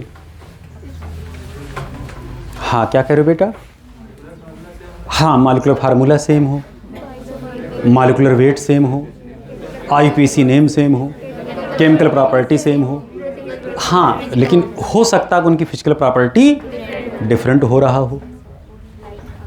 कभी कभी फिजिकल प्रॉपर्टी भी डिफरेंट होता है, उनका लाइट के प्रति बिहेवियर अलग अलग हो जाता है। लाइट मतलब प्लेन पोलराइज्ड लाइट। जैसे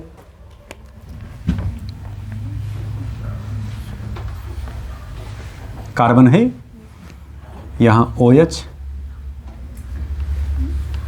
यहाँ H, चलिए यहाँ COOH लगा दें, COOH लगा दिए, यहाँ H लगा दिए, यहाँ CH3 लगा दिए।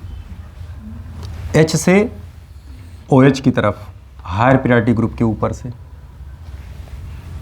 क्लॉक चल रहा है कि एंटी क्लॉक? Anti clock. ये कौन सा फॉर्म हो गया?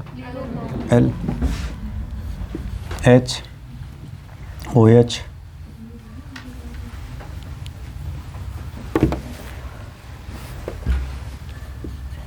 CH3 COOH से OH की तरफ कहाँ चल रहा है? ये हो सकता है डी फार्म हो। ये दोनों एक दूसरे क्या हैं? Optical isomer. इसी कंपाउंड का ये क्या है? Mirror image. ये दोनों कंपाउंड, दोनों का molecular formula, molecular weight, IUPAC name, chemical property और यहाँ तक कि हो सकता है फिजिकल प्रॉपर्टी भी सेम हो, लेकिन प्लेन पोलराइज्ड लाइट के प्रति बिहेवियर दोनों का डिफरेंट है। एक प्लेन पोलराइज्ड लाइट को एंटी क्लॉक रोटेट करा रहा है और दूसरा क्लॉकवाइज। अगर लाइट को क्लॉकवाइज रोटेट कराता है तो इसे हम कहते हैं डेक्स्ट्रो रोटेटरी, या इसी को कहते हैं प्लस फॉर्म, साइन के साथ रिप्रेजेंट करते हैं। और अगर एंटी क्लॉक घुमा रहा है तो इसे कहते हैं लीबो रोटेटरी, या इसे कहते हैं माइनस फॉर्म। हालांकि लैक्टिक एसिड है, ये है डी लैक्टिक एसिड और ये है L lactic acid. Lactic acid कहाँ बनता है? एनाएरोबिक रिस्पायरेशन में बनता है। कभी कभी जब हम लोग बहुत ज़्यादा हैवियर एक्सरसाइज करते हैं तो हमारा हाथ पैर जंघा सब थकान थकान सा फील होने लगता है, भारी भारी, हाथों में भारी हो गया, पैर में भारी हो गया, बैठ गए हैं। क्यों? क्योंकि हाँ, बॉडी को ऑक्सीजन की ज़्यादा ज़रूरत होती है, तो दूसरा पाथवे फॉलो करना शुरू कर देता है, एनाएरोबिक रिस्पिरेशन स्टार्ट कर देता है, तो लैक्टिक एसिड मसल्स में जनरेट होने शुरू हो जाते हैं। फिर हम घस से बैठ जाते हैं, फिर थोड़ी देर के बाद इनर्जाइज हो जाते हैं। हल्का हमको फील क्यों होता है? क्यों हल्का फील होने लगा? जैसे हम बैठे तो आप बैठ तो गए, आराम तो कर रहे, लेकिन शरीर के अंदर के आर्गन आराम नहीं कर रहे हैं। अब वो क्या कर रहा है? जल्दी से कोरी साइकिल के थ्रू खट खट खट खट खट खट खट खट खट तुरंत उसको फिर दोबारा ग्लूकोज में कन्वर्ट कर लिया, लैक्टिक एसिड गायब हो गया मसल से। अब आपको फिर हल्कापन फील हो रहा है, फिर आप उड़ने लगे। बोलिए, शरीर में पूछा जाता है कि मसल्स में डी लैक्टिक एसिड बनता है कि एल लैक्टिक एसिड? कौन एल बोल रहा है? डी लैक्टिक एसिड बनता है। L lactic acid bacterial fermentation में बनता है। तो दोनों को जान लें, डी लैक्टिक एसिड कहाँ, अभी आगे से बुकलेट में हो सकता होगा आगे कहीं न कहीं। L lactic acid bacterial fermentation और डी लैक्टिक एसिड मसल्स के अंदर जब आप हैवियर एक्सरसाइज करते हैं। तो खैर ये सब आप लोगों के बायोलॉजी के सवाल हैं, हमारे केमिस्ट्री के सवाल ये फिलहाल नहीं हैं। आइए अब हम लोग ये जानना चाह रहे हैं कि प्लेन पोलराइज्ड लाइट कैसे इंसिडेंट कराई जाती है सॉल्यूशन में, कैसे लाइट रोटेट होता है, कौन लाइट को घुमा देता है, कौन नॉर्मल लाइट को प्लेन पोलराइज्ड में कन्वर्ट कर देता है। तो उसकी जो फिगर है हल्का से एक बार समझ लें। हालांकि बहुत ज़्यादा उसमें डिटेल में हमें नहीं जाना है, क्योंकि बहुत पहले सवाल पूछा जाता था, अब सवाल खैर नहीं पूछा जाता है कि पोलरीमीटर कौन है, पोलराइज़र कौन है, एक्सटेंट ऑफ रोटेशन किस पे डिपेंड करता है, angle of rotation, direction of rotation किस पर डिपेंड करता है। लेकिन चूंकि पढ़ रहे हैं ऑप्टिकल आइसोमेरिज्म, तो जो बेसिक ज्ञान है वो जानकारी होना ज़रूरी है। तो आइए चर्चा करते हैं। फिगर पहले हम आपको थोड़ा सा समझाने की कोशिश करते हैं। देखें जरा बेटा इधर जल्दी से। जैसे ये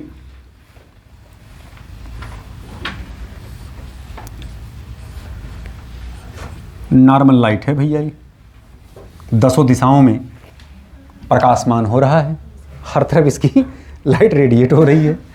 अब इसको हम क्या कर रहे हैं भाई, ये सिंपल लाइट है जो बल्ब से लाइट निकल रही है, ठीक है। इसको हम क्या कर रहे हैं, पोलराइज़र लगा दिए। पोलराइज़र क्या करता है, लाइट को पोलराइज कर देता है। पोलराइज इन द सेंस भाई ये इलेक्ट्रोमैग्नेटिक वेव होते हैं ना, यानी इसमें इलेक्ट्रिक वेक्टर और मैग्नेटिक वेक्टर दोनों होते हैं और दोनों एक दूसरे के परपेंडिकुलर होते हैं। भाई ऐसे है, एक इसको प्रोपेगेट कराता है, एक ऊपर नीचे कराता है, ऑसिलेट कराता है। ऐसे ऐसे एक इसको प्रोपेगेट कराता है, एक आगे लेके भागता है इसको। बात स्पष्ट हुआ। तो जब हम इसको पोलराइजर से पास कराते हैं तो अब ये जो नॉन प्लेनर था, अब ये क्या आ जाता है, प्लेन में आ जाता है, ध्रुवित हो जाता है, पोलराइज्ड हो जाता है लाइट। कैसे, ये देखना, निकलने के बाद अब ये एक ही प्लेन में आ गया। ये देखना, एक ही प्लेन में आ गए सारे। अब गुरुजी ये कैसे आया होगा? एक्चुअल में होता क्या है, ये जो पोलराइजर होता है बेटा, ये कैल्साइट होता है, कैल्शियम कार्बोनेट के केमिकली बने होते हैं। आप जिसे आप क्या कहते हो, हाँ देखिए नाम सुने हुए कुछ लोग, निकोल प्रिज्म से जब इनको पास कराया जाता है, ये कैल्साइट होते हैं, कैल्शियम कार्बोनेट के बने होते हैं। इसमें पतले पतले स्लिट होते हैं, स्लिट समझ रहे हैं, झिर्री, झिर्री, झरोखा जैसे, अरे आप ऐसे समझिए, जैसे ये जंगला है, अरे खिड़की, झरोखा, खिड़की सुने होंगे ना कहानी और गाने में वो अक्सर आता है, मेरे सामने वाले खिड़की में। इस टाइप से खिड़कियों का बड़ा प्रयोग किया गया है गानों में, कविताओं में, बड़े बड़े फिल्मों में खिड़की का बड़ा उपयोग है बेटा, समझ रहे बात? हाँ, हो सकता है कुछ लोग खिड़की का भी यूज कर रहे हों। देखें जरा इधर, क्लियर? अब जरा इधर, जैसे ये सलाखें लगी होती हैं, आप कहोगे सलाखें किसे कहते हैं, पिक्चर का नाम बोल रहे हैं सर जी। इसको आयरन बार कहते हैं या राड कहते हैं, लोहे की पतली पतली छड़ें लगी होती हैं। बात समझना ध्यान से। अब जैसे मान लीजिए हमारे पास एक ये वेक्टर हुआ, एक ये वेक्टर हुआ, अगर हम इसको ऐसे पास करा रहे हैं तो जरा बताइए, यहीं रुक गया ना, ये देखिए ऐसे गया तो ये रुक गया, ये और ये क्या हुआ उसी से, अब सब पास हो गए। तो एक वेक्टर रुका कि नहीं रुका? तो ऐसे पतली पतली इसमें स्लिट्स होती हैं। स्लिट क्या करती है, एक को रोक देती है और अगले को पास कर देती है। तब लाइट क्या हो गया, प्लेन में आ गया, पोलराइज्ड हो गया। अब बात पिक्चर क्लियर हुई। अब ये सब अंदर कहानी समझाना नहीं था, लेकिन इसलिए समझाना पड़ा, कुछ लोग उसमें झरोखा, कुछ लोग खिड़की, समझ में नहीं आ रहा है। तो भैया पतली स्लिट थी, उससे पास करा दिया गया, पिक्चर क्लियर हुआ। लाइट देखिए यहाँ तक आया। अब इस लाइट को हम क्या कर रहे हैं बच्चों, पास करा रहे हैं, किससे? ऑर्गेनिक कंपाउंड इसमें रखा गया है, कोई भी कंपाउंड रख दें, बशर्ते कि वो ऑप्टिकली एक्टिव हो। कैसे पता चला ऑप्टिकली एक्टिव है? मान लीजिए लाइट गया और जैसे ये गया था, जैसे थी ऐसे सीधे, ऐसे कैसे ही ये रह गए, कुछ फर्क ही नहीं पड़ा इनको। इसका मतलब क्या था, ये कंपाउंड ऑप्टिकली इनएक्टिव था। लाइट जैसे आया सीधे वैसे चला गया। लेकिन देखने को क्या मिला, हमने जब सोल्यूशन बदला तो हो सकता है दो सिचुएशन बने, एक ये और दूसरा ये। जैसे ये एक्सिस है इसका, लाइट देखिए ऐसे घूम गया अपने एक्सिस से। तो ज़रा बताइए, अगर ये घूमा, ये देखना क्लॉकवाइज घूमा है कि एंटी क्लॉक? अब हम इस सोल्यूशन को कहेंगे डेक्स्ट्रो रोटेटरी, या कहेंगे साहब ये solution plus form of solution है। ये प्लेन पोलराइज्ड लाइट को क्लॉकवाइज रोटेट कर दिया। स्पष्ट? हो सकता है कि खेल ये ना हो, ऐसे निकल कर के आया, हो सकता है ऐसे हो सकता है ऐसे हो। थीटा डिग्री रोटेट हुआ, अभी कहाँ जा रहा है, एंटी क्लॉकवाइज। अभी क्या हुआ, एल फॉर्म बन करके आया। बात स्पष्ट हुआ। अब इस सोल्यूशन को हम क्या कहेंगे, लीबो रोटेटरी। बात स्पष्ट हुआ। यहाँ 2-3 सवाल छोटे छोटे जनरेट हो गए जो आपको दिख नहीं रहे। नंबर 1 सवाल कि ये जो एंगल निकल करके आया है, ये क्या चांदा और गुनिया रख के इसे आप नापेंगे कि कितना डिग्री है?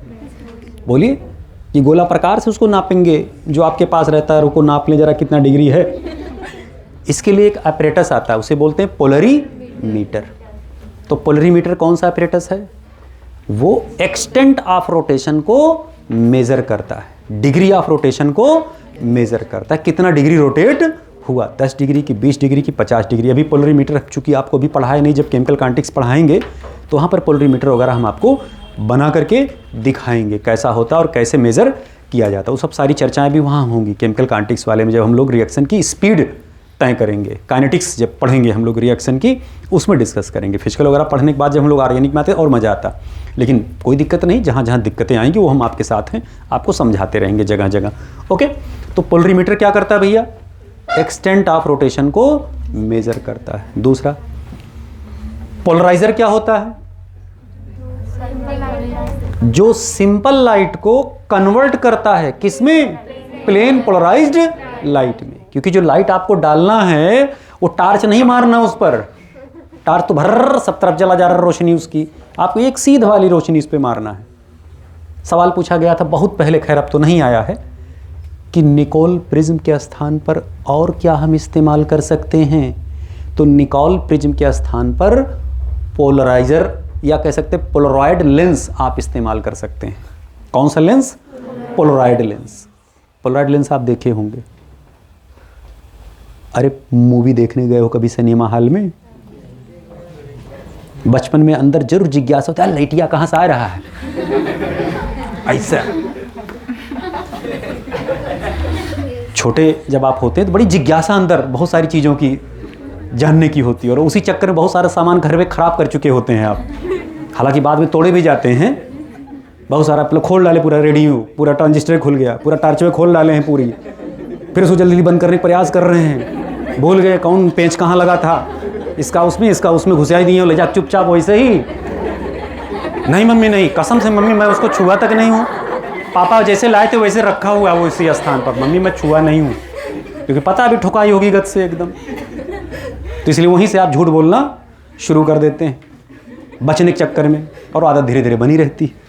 उसी जगह पर अगर आप सही बोल के लात खा लेते तो आपकी हमेशा से आदत मेंटेन रहती सही बोलने की। लेकिन आपको पता है कि अच्छा जैसे सही बोले तैसे पटाखा पड़ा, तो एकदम तुरंत आप वहीं से स्मार्ट होना शुरू हो जाते। स्मार्टनेस आपसे वहीं सीखना शुरू कर देते हैं, वहीं से खड़ा खड़ इसी चक्कर में आप गड़बड़ कर देते हैं। तो ये सब बातें भी आपको आगे डिस्कस की जाएंगी, समझाई जाएंगी, अच्छी तरीके से आपको वहाँ बताया जाएगा। तो जब आप देखते हैं बेटा पीछे से लाइट आ रहा होता है ऐसे, तो वो जो लेंस, जिस लेंस से लाइट पास होता है पर्दे पर गिरता है, वो लेंस कौन सा लेंस होता है? पोलराइड लेंस होता है। वो करता क्या है, जो लाइट सब तरफ भाग रहा था उसको क्या कर देता है, वो ध्रुवित कर देता है एकदम उसी प्लेन में। तभी तो पर्दे पर हमें साफ पड़ता, नहीं तो लाइट पड़े और भक्क से हमारी आंखें पर ऐसे चौधिया जाए, हम लोग उलट जाएं तुरंत। समझ बात? वो प्लेनर लाइट होता है, पोलराइज्ड लाइट होती है जो उस पर पड़ती है। तो खैर ये सब फिजिक्स में गुरुजी लोग पढ़ाएंगे, हम तो खैर रसायन के टीचर हैं, हमको ज़्यादा जानकारी नहीं है लाइट वाइट के बारे में। तो ये यहाँ पर एक सवाल देखिए, पहला पूछा गया कि पोलरीमीटर क्या होते हैं, और दूसरा पूछा गया पोलराइजर क्या होते हैं। पोलराइजर निकोल प्रिज्म हो सकता है या पोलरॉइड लेंस आप इस्तेमाल कर सकते हैं। ये बातें स्पष्ट हुई। 2 सवाल और आपसे पूछा जाता है, जरा ध्यान दीजिएगा। किसी कंपाउंड के द्वारा लाइट क्लॉकवाइज रोटेट करेगा कि एंटी क्लॉकवाइज रोटेट करेगा? दैट इज कॉल्ड क्या? Direction of rotation. लाइट कितना रोटेट करेगा? अगर मान लीजिए आप ये डायरेक्शन फाइंड आउट कर ले गए कि क्लॉकवाइज जाएगा, तो 10 डिग्री की, 20 डिग्री की, 40 degree, that is called extent of rotation. Extent of rotation. तो 2 सवाल यहां उत्पन्न हुआ, डायरेक्शन ऑफ रोटेशन और दूसरा एक्सटेंट ऑफ रोटेशन। ध्यान रहे, एकदम खोपड़ी में बैठा लें। डायरेक्शन ऑफ रोटेशन जो है वो डिपेंड करता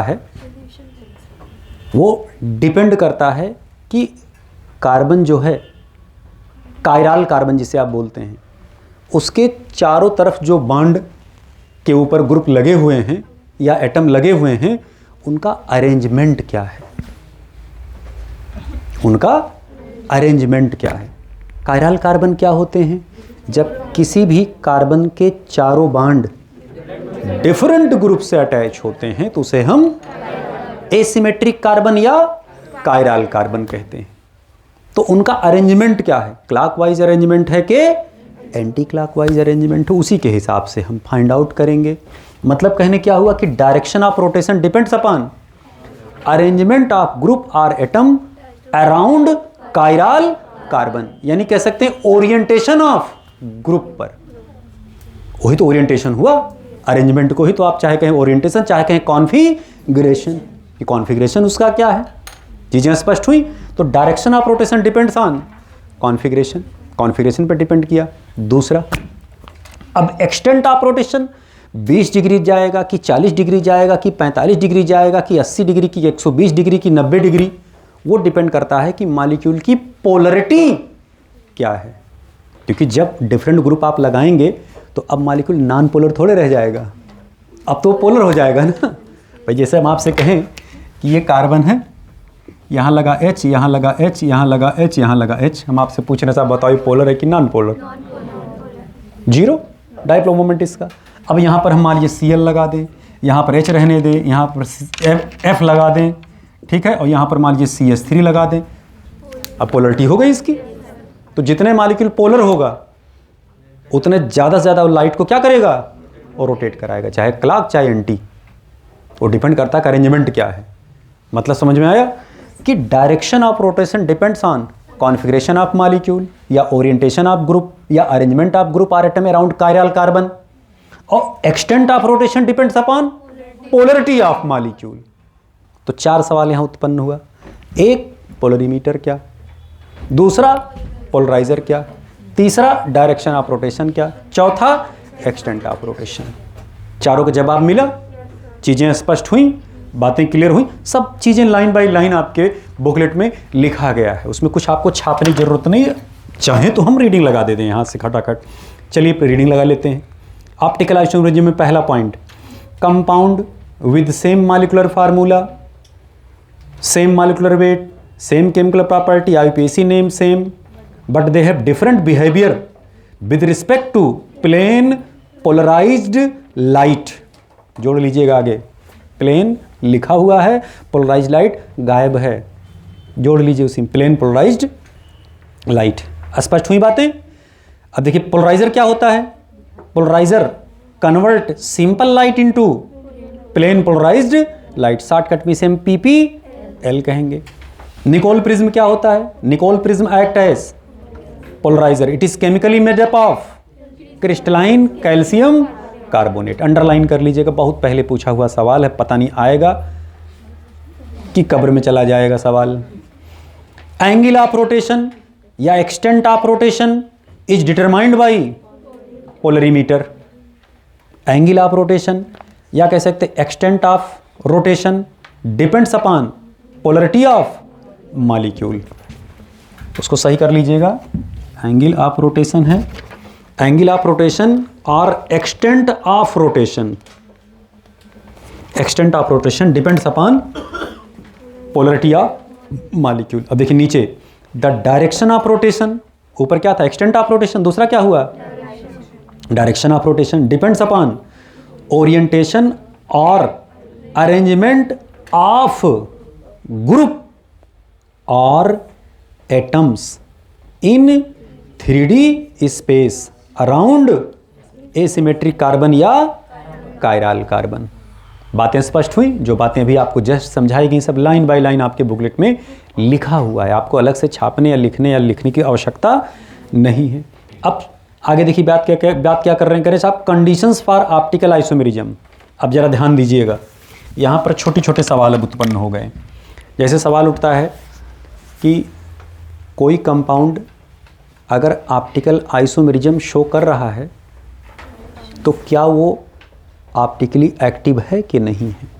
तो कभी कभी आपको ये दिखेगा यार इनके पास कायरल कार्बन तो है, ऑप्टिकल आइसोमेरिज्म तो शो करना चाहिए, तो हो सकता है ऑप्टिकल आइसोमेरिज्म शो कर रहा, लेकिन हो सकता है ऑप्टिकली एक्टिव ही ना हो। तो ऑप्टिकल एक्टिविटी और ऑप्टिकल आइसोमेरिज्म दो अलग अलग टर्म हैं। ऑप्टिकल आइसोमेरिज्म के लिए कायरल कार्बन होना नेसेसरी है, लेकिन ऑप्टिकल एक्टिविटी के लिए कंपाउंड ऑप्टिकली एक्टिव है कि नहीं है, इसके लिए मॉलिक्यूल का डिससिमेट्रिक होना जरूरी है।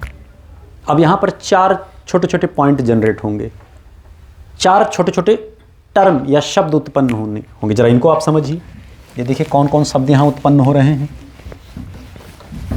उनको पहले डिस्कस कर लिया जाए, सबको डिफाइन किया जाए। पहला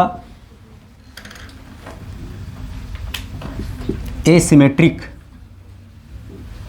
कार्बन,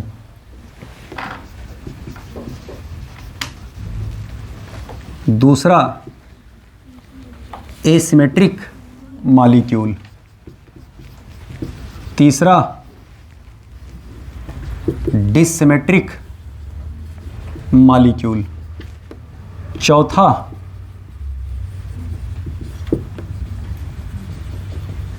सिमेट्रिक मॉलिक्यूल। ध्यान दें, एसिमेट्रिक कार्बन को ही कहा जाता है कायरल कार्बन। एसिमेट्रिक मॉलिक्यूल या इसी को कहा जाता है कायरल मॉलिक्यूल। डिससिमेट्रिक मॉलिक्यूल को कहा जाता है कायरल मॉलिक्यूल। सिमेट्रिक मॉलिक्यूल को कहा जाता है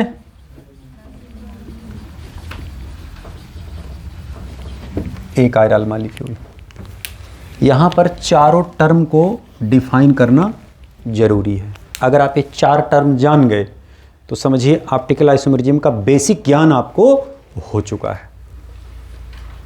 बस उसी पे हमको मतलब आपकी नींव मजबूत होगी, बस हमको खाली क्या करना है, उस पर दीवार खड़ी करनी है और फिर बाद में लिंटर मार देना है। समझ रहे बात? अब समझिए जरा फटाक से, ये बिल्कुल सिंपल बात है। कायरल कार्बन क्या होता है? जैसे कार्बन है, इनसे अगर 4 डिफरेंट ग्रुप अटैच हो गए तो ऐसे कार्बन को हम सितारेदार कार्बन कहते हैं। सितारा जिस पे जड़ा हो स्टेरिस्क कार्बन कहा जाता है, स्टार वाला कार्बन। इस कार्बन को क्या कहा जाएगा? Asymmetric carbon, chiral carbon. बात स्पष्ट हुआ? चीज़ें क्लियर हुई? दूसरा, एसिमेट्रिक मॉलिक्यूल किसे कहते हैं? कभी भी अगर कंपाउंड के अंदर सिर्फ और सिर्फ एक ही कायरल कार्बन हो, जैसे चलिए फिर से दिखाते हैं, ये OH, ये H, ये COOH, ये CH3, वही लैक्टिक एसिड बना दिए। ठीक, इसका हम क्या लगाए? मिरर, इसका मिरर इमेज सामने बना दे रहे हैं। दोनों एक दूसरे के क्या हैं? मिरर इमेज है। बात स्पष्ट हुआ? चीज़ें क्लियर हुई? डिससिमेट्रिक और सिमेट्रिक मॉलिक्यूल में अंतर जान लें, इसको तो अभी हम समझा रहे हैं, एक लाइन में बात है, लेकिन पहले इसको समझिए। ज़्यादा इन दोनों से ज़्यादा टिपिकल है, लेकिन टिपिकल है बिल्कुल नहीं।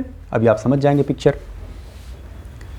अगर कोई भी मॉलिक्यूल अपना मिरर इमेज बनाए और उस इमेज पर जब उसके ऑब्जेक्ट को आप ले जाएं तो उस पर सुपर इम्पोज ना हो, तो ऐसे मॉलिक्यूल एक दूसरे के non super imposable mirror image कहे जाते हैं। भाई अब इसे ऐसे समझिए, जैसे ये हाथ है और ये हाथ है, क्लियर? इसका, इस थप्पड़ वाले हाथ का अगर हम मिरर लगाएं बीच में तो ये देखिए उसके सामने ठीक इमेज बना कि नहीं बना? दोनों एक दूसरे क्या हैं? सुपर इम्पोज कर रहे हैं। उठा के ले जाके आप ऑब्जेक्ट को या इमेज को ऑब्जेक्ट पर या ऑब्जेक्ट को इमेज पर ले जाके इम्पोज कराइए। देखिए पूरा पूरा क्या हो गया एकदम, अंगूठे के सामने अंगूठा, छोटी वाली उंगली के साथ छोटी वाली उंगली, बीच वाले के साथ बीच वाली, तर्जनी के साथ तर्जनी, मध्यिका के साथ मध्यिका, कनिष्ठा के साथ कनिष्ठा, अनामिका के साथ अनामिका, अंगुष्ठा के साथ, सब एक दूसरे क्या एकदम पूरा देखिए एकदम ऐसे इम्पोज कर गए। तो इसको कहा जाएगा दोनों एक दूसरे के सुपर इम्पोजेबल मिरर इमेज है। स्पष्ट? लेकिन अब मान लीजिए हम ऐसे ना बनाएं, आशीर्वाद देने वाली मुद्रा में ऐसे हाथ बनाएं और अब इसका यहाँ मिरर लगाएं, ये देखिए इसका इमेज तैयार हो गया। इसका ये इमेज बना कि नहीं बना? बीच में मिरर आप मान लें, अब देखिए जहाँ अंगूठा था, अंगूठा नियर साइड, ये डिस्टल साइड, डिस्टल दूर वाले छोर पर हैं, और ये प्रॉक्सिमल साइड पे हैं, पास वाले एंड पर है। क्लियर? तो बीच में मिरर था, ये दोनों एक दूसरे क्या हैं? Mirror image. चाहे इसको आप कहते हैं इसका मिरर इमेज, इसका कहते हैं इधर मिरर इमेज। अब दोनों को ले आके आप इम्पोज कराइए। देखिए इम्पोज हुआ? नहीं साहब, नहीं हुआ। अंगुलियां तो मिली, आपको दिख रही होंगी, लेकिन अंगूठा मिला? नहीं मिला साहब, बिल्कुल नहीं मिला। तो ये क्या है? Non super imposable mirror image. अब कहें साहब हम अगर इसको ऐसे है, इसको हम ऐसे घुमाएं और घुमा के टप इम्पोज करा दे तो इम्पोज हो जाएगा। हाँ, लेकिन ये इम्पोजिशन की कंडीशन नहीं है। बात स्पष्ट हुआ? It's not a condition of imposition. आप उसी प्लेन में रह करके ऐठ गोइठ लें, जितना ऐठ गोइठ सकते हैं, घूम लें 180 360 जितना नाच सकते हैं, उसी में प्लेन में रह करके आप इम्पोज कराइए। अगर होता है तो ठीक, नहीं होता तो वो इम्पोज नहीं कर। आप प्लेन चेंज ना करिए कि आप एक्स वाई से फिर जेड में आए, जेड से फिर एक्स वाई में जाएं। तो ये इम्पोजिशन की कंडीशन। तो ये दोनों एक दूसरे क्या हुए? Non super imposable image. और ये क्या हुए? Superimposable. जितने molecule super imposable mirror image बनाते हैं वो मॉलिक्यूल सिमेट्रिक मॉलिक्यूल कहलाते हैं। ऐसे मॉलिक्यूल हमेशा ऑप्टिकली इनएक्टिव होते हैं। ऐसे मॉलिक्यूल को हम कौन सा मॉलिक्यूल कहते हैं? एकायरल मॉलिक्यूल कहते हैं। इसका मतलब कि सिमेट्रिक मॉलिक्यूल कौन से हुए भैया? फॉर्म्स क्या? Super imposable mirror image. बात स्पष्ट हुआ? और ये कौन से हुए भैया? डिससिमेट्रिक मॉलिक्यूल जो non super imposable mirror image बनाते हैं। बात स्पष्ट हुआ? तो ये non super imposable mirror image बनाते हैं भैया। ये हमेशा क्या होंगे? ऑप्टिकली एक्टिव होंगे। ये लाइट को किसी न किसी डायरेक्शन में घुमाएंगे ही घुमाएंगे, चाहे क्लॉक और चाहे एंटी क्लॉक। ये किसी डायरेक्शन में लाइट को नहीं घुमाएंगे। लाइट जैसे आएगी सुर्र वैसे ही निकल जाएगी। ऐसे कंपाउंड ऑप्टिकली इनएक्टिव होते हैं। आप और अच्छे से जरा समझिए, इधर देखना। जैसे हम आपको एक बार बताए थे ऐसे हमें देखना। चलिए ए ही आप मान लीजिए, इसका आप मिरर इमेज देखिए, बनाइए। मिरर लगा के इसका इमेज देखिए, उठाइए, इसके ऊपर ले जाके इम्पोज कराइए। झमाझम इम्पोज हो गया। क्लियर बात? ये दोनों क्या हुए? सिमेट्रिकल मॉलिक्यूल हुए। सिमेट्रिकल कैसे? ये देखना, बीच में आप मिरर लगा दीजिए ऐसे, आधे वाले चित्र आधे वाले के सामने। कहते साहब ये प्लेन ऑफ सिमेट्री शो कर रहा है। मॉलिक्यूल चाहे एक्सिस ऑफ सिमेट्री शो करे, चाहे प्लेन ऑफ सिमेट्री शो करे, चाहे सेंटर ऑफ सिमेट्री शो करे, अगर वो किसी भी प्रकार से अगर सिमेट्रिकल है तो वो कभी भी ऑप्टिकली एक्टिव नहीं हो सकता। Always optically inactive. Optically inactive molecule को एकायरल मॉलिक्यूल कहा जाता है, अकायरल मॉलिक्यूल। बात स्पष्ट हुआ? यहीं पर अगर मान लीजिए ऐसे कंपाउंड एक दूसरे के मीजो आइसोमर कहलाते हैं, या कह सकते दोनों आइडेंटिकल हैं। दोनों कैसे हैं? समान हैं। बात स्पष्ट हुआ? इधर देखना जरा भैया। अब इसी को आप ऐसे बना लें, पी ले लें, इसका देखिए मिरर इमेज बन करके। मान लीजिए हाथ से आपको ना समझ में आया तो हम चित्रकारी करके समझाने का प्रयास करते हैं आपको। क्लियर? जरा इसको उठाइए और इसके ऊपर इम्पोज कराइए, घुमा लीजिए इसको, ऐड घोंट लीजिए इसको एकदम पूरा, हॉरिजॉन्टल वर्टिकल वर्टिकल सब कर लीजिए। नहीं जाएगा इस पर, जब तक आप इसको उठाएंगे इसे पलटा नहीं मारेंगे। और पलटना नहीं है आपको, क्योंकि आपका प्लेन बदल जाएगा। स्पष्ट हुई बातें? तो ये दोनों एक दूसरे क्या हुए? Non super imposable. ऐसे मॉलिक्यूल को हम डिससिमेट्रिक मॉलिक्यूल कह सकते हैं। हालांकि कंडीशन अभी परसिस्ट होना बाकी है। अब हम आपको एग्जाम्पल दिखाते हैं, इधर देखना। अभी हम आपको दिखाएंगे कंपाउंड कि कंपाउंड के अंदर कायरल कार्बन है, उसके बावजूद भी वो मॉलिक्यूल ऑप्टिकली इनएक्टिव है। और कंपाउंड के अंदर कायरल कार्बन है और कंपाउंड वो ऑप्टिकली एक्टिव है। बिटिया मोबाइल बंद कर लो, किसी मोबाइल बज रहा है। बंद कर लो बिटिया मोबाइल है। आइए जरा इधर देखें बेटा, इधर देखें जरा। ये OH H COOH CH3, यहाँ देखना हम मिरर लगाए, हम देखिए दोनों का 3-4 चित्र बना रहे हैं यहाँ पर, क्योंकि हमारे पास जगह कम है, फ्रेम हमको कम मिल रहा है रिकॉर्डिंग चलने की वजह से, तो हम दौड़ नहीं पा रहे हैं। थोड़ा छोटा छोटा ही चित्र बनाएंगे, लेकिन कोशिश करेंगे आपको समझाने की। H लगा, इधर लगा दे रहे हैं OH, दिख रहा है?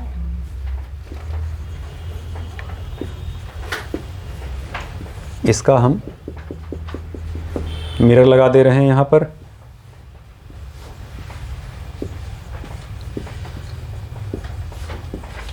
दोनों एक दूसरे का मिरर इमेज है कि नहीं, गौर से देख लीजिए ज़रा। ये टार्टेरिक एसिड है, कार्बन यहाँ है ना, कार्बन यहाँ है, 4 कार्बन के टर्मिनल पर अगर OH होते हैं तो उसे टार्टेरिक एसिड कहते हैं। और ये लैक्टिक एसिड है, समझ में आ रही बात? ये लैक्टिक एसिड है, ये टार्टेरिक एसिड। इसी टार्टेरिक एसिड का एक फॉर्म और बन सकता था, कैसे, जरा इधर देखना।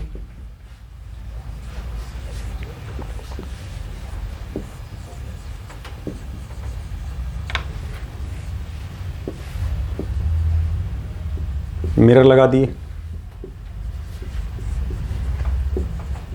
दिख रहा है बच्चों? दिख का रहा होगा, हम तो सामने ही खड़े हैं ना।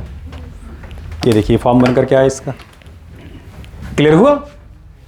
अब देखिए इसी का ये भी तो आइसोमर है, हम कॉन्फ़िगरेशन यहाँ बदल दिए, अरेंजमेंट बदल दिए, यहाँ अरेंजमेंट अलग है। अब जरा इसमें इनमें जरा कंपेयर करिए, लोअर से हायर की तरफ, हायर प्रायोरिटी ग्रुप के ऊपर से किधर चला क्लॉक, कौन सा फॉर्म हुआ? D lactic acid. कहाँ बन रहा होगा? मसल्स में। लोअर से हायर की तरफ, हायर प्रायोरिटी ग्रुप के ऊपर से एल लैक्टिक एसिड। इसको अलग कर लो, ये दोनों एक दूसरे के क्या हुए? Mirror image. कैसे? Non super imposable mirror image. ऐसे पेयर ऑफ आइसोमर एक दूसरे के इनैंसियोमर कहे जाते हैं। क्या कहते हैं इनको? इनैंसियोमर। सब लिखा हुआ बुकलेट में आपके। या इसी को एंटीमर भी कहा जाता है, आंटी ना कहिया, एंटीमर। बात स्पष्ट हुआ? इसी को एंटीमर या इनैंसियोमर कहा जाता है। स्पष्ट? यहां जरा इन दोनों में देखिए, इधर देखना, लोअर से हायर की तरफ, हायर प्रायोरिटी ग्रुप के ऊपर से, लोअर से हायर की तरफ, हायर प्रायोरिटी ग्रुप के ऊपर से। कंपाउंड का आधा पोर्शन कह रहा है लाइट को क्लॉकवाइज घुमाना है, दूसरा हाफ पोर्शन वो भी कह रहा नहीं लाइट क्लॉकवाइज घूमेगा, तो सुमति है यहाँ। सब चाह रहे हैं कि लाइट क्लॉकवाइज घूमे, तो लाइट जब पड़ेगा तो कहाँ घूमेगा? डेक्स्ट्रो रोटेटरी साइड में। तो इसे हम कौन सा फॉर्म कहेंगे? डी। तो इसे कहा जाएगा D tartaric acid, tartaric acid. सी इसको लिखा जाएगा टार्टेरिक एसिड। और यहाँ जरा देखना, H से OH की तरफ, H से OH की तरफ, ये कौन सा हुआ? L tartaric acid. बात स्पष्ट हुआ? अब इनको उठाइए, ध्यान से देखिए, और इसके ऊपर ले जाके इंपोज कराइए। नहीं होगा, घुमा लीजिए 180 डिग्री, COOH ऊपर चला गया, फिर OH यहीं आ जाएगा, फिर इंपोज कराइए, नहीं होगा। हाँ, अगर आप इसको उठाएं और पलटा मार दें, इसके ऊपर ले जा दें, तब कहिए, लेकिन क्या वो कंडीशन है? नहीं साहब, वो कंडीशन नहीं है। ये दोनों एक दूसरे के क्या हुए? Non super imposable mirror image. ऐसे मॉलिक्यूल डिससिमेट्रिक मॉलिक्यूल होते हैं। ऐसे मॉलिक्यूल को हम कायरल मॉलिक्यूल कहते हैं, ऑप्टिकली एक्टिव कहते हैं। तो D lactic acid, L lactic acid एक दूसरे के इनैंसियोमर हैं। D tartaric acid, L tartaric acid दोनों एक दूसरे के इनैंसियोमर हैं, एंटीमर हैं। एंटीमर इनैंसियोमर का कंडीशन पता चला क्या? नॉन सुपर इम्पोजिबल होना आवश्यक है, मॉलिक्यूल का डिससिमेट्रिक होना जरूरी है। चीज़ें स्पष्ट? अब जरा इधर आ जाएं, इनमें और इनमें देखें। इधर देखना, H से OH की तरफ आप गए, लोअर से हायर की तरफ, हायर प्रायोरिटी ग्रुप के ऊपर से, लोअर से हायर की तरफ, हायर प्रायोरिटी ग्रुप के ऊपर से। मॉलिक्यूल का आधा पोर्शन कह रहा है लाइट क्लॉकवाइज रोटेट होगा, घर में कला है, आधा परिवार कह रहा नहीं लाइट एंटी क्लॉक घूमेगा। लाइट को क्या जैसा है वैसे निकल गया, किसी तरफ घूमा नहीं साहब, तो ऑप्टिकली क्या हुआ, इनएक्टिव हुआ। बोलिए, या अगर आप इसको ऐसे पहचानते, आप इनको उठाएं, इसके ऊपर ले जाके इम्पोज करें, इम्पोज हो रहा है, ऐसे नहीं, आप घुमा दीजिए 180 डिग्री, दोनों OH सब इस तरफ आ जाएंगे, ऊपर नीचे CW तो है ही है, अब आप इम्पोज कराइए, इम्पोज हो जाएगा। तो ये दोनों एक दूसरे के क्या हुए, सुपर इम्पोजिबल मिरर इमेज। जबकि सब में कायरल कार्बन है। आप जरा चेक करिए, ये देखना कार्बन कायरल है कि नहीं, बोलिए। इस कार्बन से देखिए, ये डिफरेंट ग्रुप, ये डिफरेंट ग्रुप, ये डिफरेंट ग्रुप, और इधर पूरा नीचे डिफरेंट ग्रुप लगा। ये भी देखिए कार्बन कायरल है, खूंटी लगा दिए हम यहाँ पर। ये देखिए, ये भी ग्रुप अलग डिफरेंट, ये भी अलग, इधर भी अलग, ये भी अलग। ये देखना, इसका मिरर इमेज तो जाहिर सी बात कायरल कार्बन रखेगा। ये भी देखिए कायरल, ये भी देखिए कायरल है। तो कायरल कार्बन तो हैं, लेकिन ये ऑप्टिकली एक्टिव हुआ, और कायरल कार्बन है लेकिन ये इनएक्टिव हुआ। इसका मतलब क्या है कि अगर एक से अधिक कायरल कार्बन मॉलिक्यूल में है तो ऑप्टिकली इनएक्टिव की संभावना बन सकती है। लेकिन अगर कंपाउंड में खाली एक ही कायरल है तो क्या वो कभी ऑप्टिकली इनएक्टिव का कंडीशन बनाएगा? नहीं। ऐसे मॉलिक्यूल जिनमें सिर्फ और सिर्फ ओनली वन कायरल कार्बन होता है, ऐसे मॉलिक्यूल को हम एसिमेट्रिक मॉलिक्यूल कहते हैं। अब अगर हम आपसे पूछें इन तीनों में कौन एसिमेट्रिक मॉलिक्यूल है, कौन सिमेट्रिक मॉलिक्यूल है, कौन डिससिमेट्रिक मॉलिक्यूल है? ये भी और ये भी। ये डिससिमेट्रिक भी है, एसिमेट्रिक भी है, लेकिन ये डिससिमेट्रिक है लेकिन एसिमेट्रिक नहीं है, क्योंकि एसिमेट्रिक का मॉलिक्यूल के लिए ओनली वन कायरल कार्बन होना नेसेसरी है। चीज़ें स्पष्ट हुई? एसिमेट्रिक कार्बन और एसिमेट्रिक मॉलिक्यूल में अंतर पता चला? बोलें, एसिमेट्रिक कार्बन कौन? जिससे चारों ग्रुप डिफरेंट लगे हों। एसिमेट्रिक मॉलिक्यूल कौन? जिसमें सिर्फ और सिर्फ एक ही कायरल कार्बन मौजूद हो। चीज़ें स्पष्ट हुई? ध्यान दें, ऐसे मॉलिक्यूल एक दूसरे के मीजो आइसोमर्स कहलाते हैं, या इन्हीं को कहते हैं मीजोमर्स, या इन्हीं को कहते हैं आइडेंटिकल आइसोमर। चीजें स्पष्ट हुई? सवाल पूछा गया कि साहब बताइए, मीजो आइसोमर ऑप्टिकली इनएक्टिव क्यों होते हैं? मीजो आइसोमर ऑप्टिकली इनएक्टिव क्यों हैं? तो इसके लिए आप दो कारण बता सकते हैं। भाई, इनके अंदर देखिए आंतरिक कला है कि नहीं, उसी कहते हैं इंटरनल कंपनसेशन। अंदरूनी गड़बड़ी, अंदरूनी डिफेक्ट है, अंदरूनी कमी है, घर के अंदर कलह है। या कह सकते हैं कि ये प्लेन ऑफ सिमेट्री शो कर रहे हैं, या सिमेट्री की वजह से। प्लेन ऑफ सिमेट्री किसे कहते हैं? मॉलिक्यूल में खोस दें ही मिरर। ये देखना, पेट्रोमिन के फाड़ के मिरर घुसेड़ दिए, ठीक।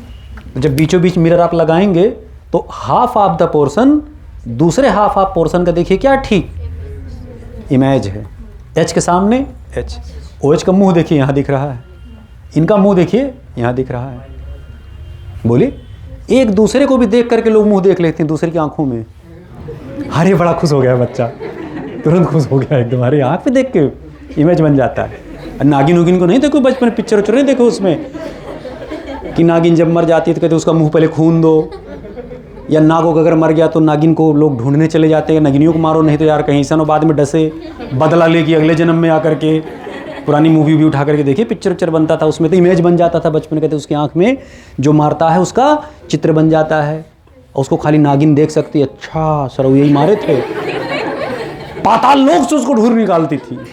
पता चला कि हीरो 7 समुंदर पार विदेश उदेश चला गया, और नागिन पीछे पीछे पीछे पीछे पीछे शिप में बैठ करके, तो जहाज में बैठ करके, तो लटक करके, तो उसके पर पे जाके बैठ गई है, पहला जूते में जाके घुस गई है, या उसके बैग में लटक गई है।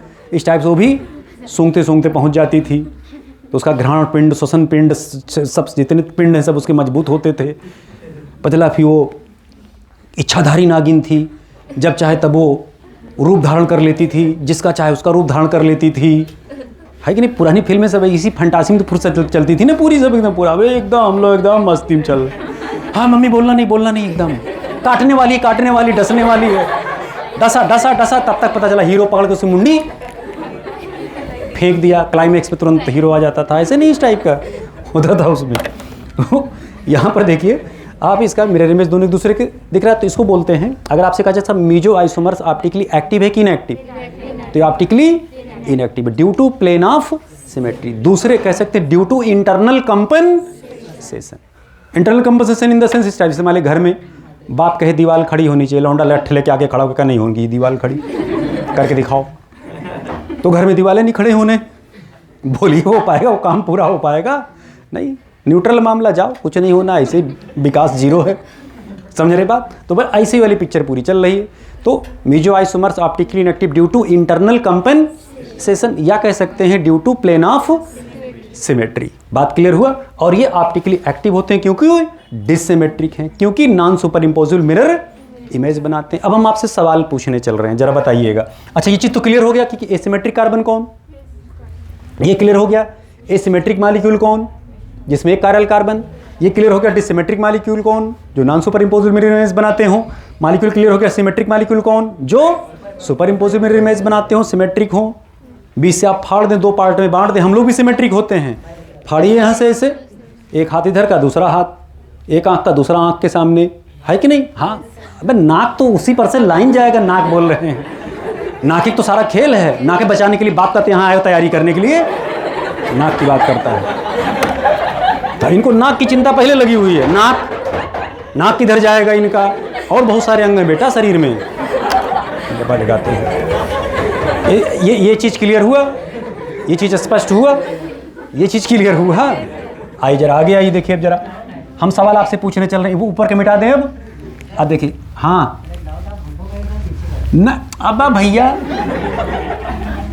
अगर तुमको लग रहा हम तुमको देख के कह रहे हैं, तुम मान लो हम तुम्हारे पीछे वाले देख के कह रहे थे, अब पीछे में कई लोग हैं, हम सबको थोड़े बताएंगे किसको देख के कह रहे थे। मेरी बात आई जरा इधर देखना, ये कंपाउंड ए हैं, ये बी हैं, ये सी हैं, ये डी हैं, ये ई हैं और ये एफ हैं। बताइए कौन मॉलिक्यूल सेम है? दो मॉलिक्यूल कौन सेम है?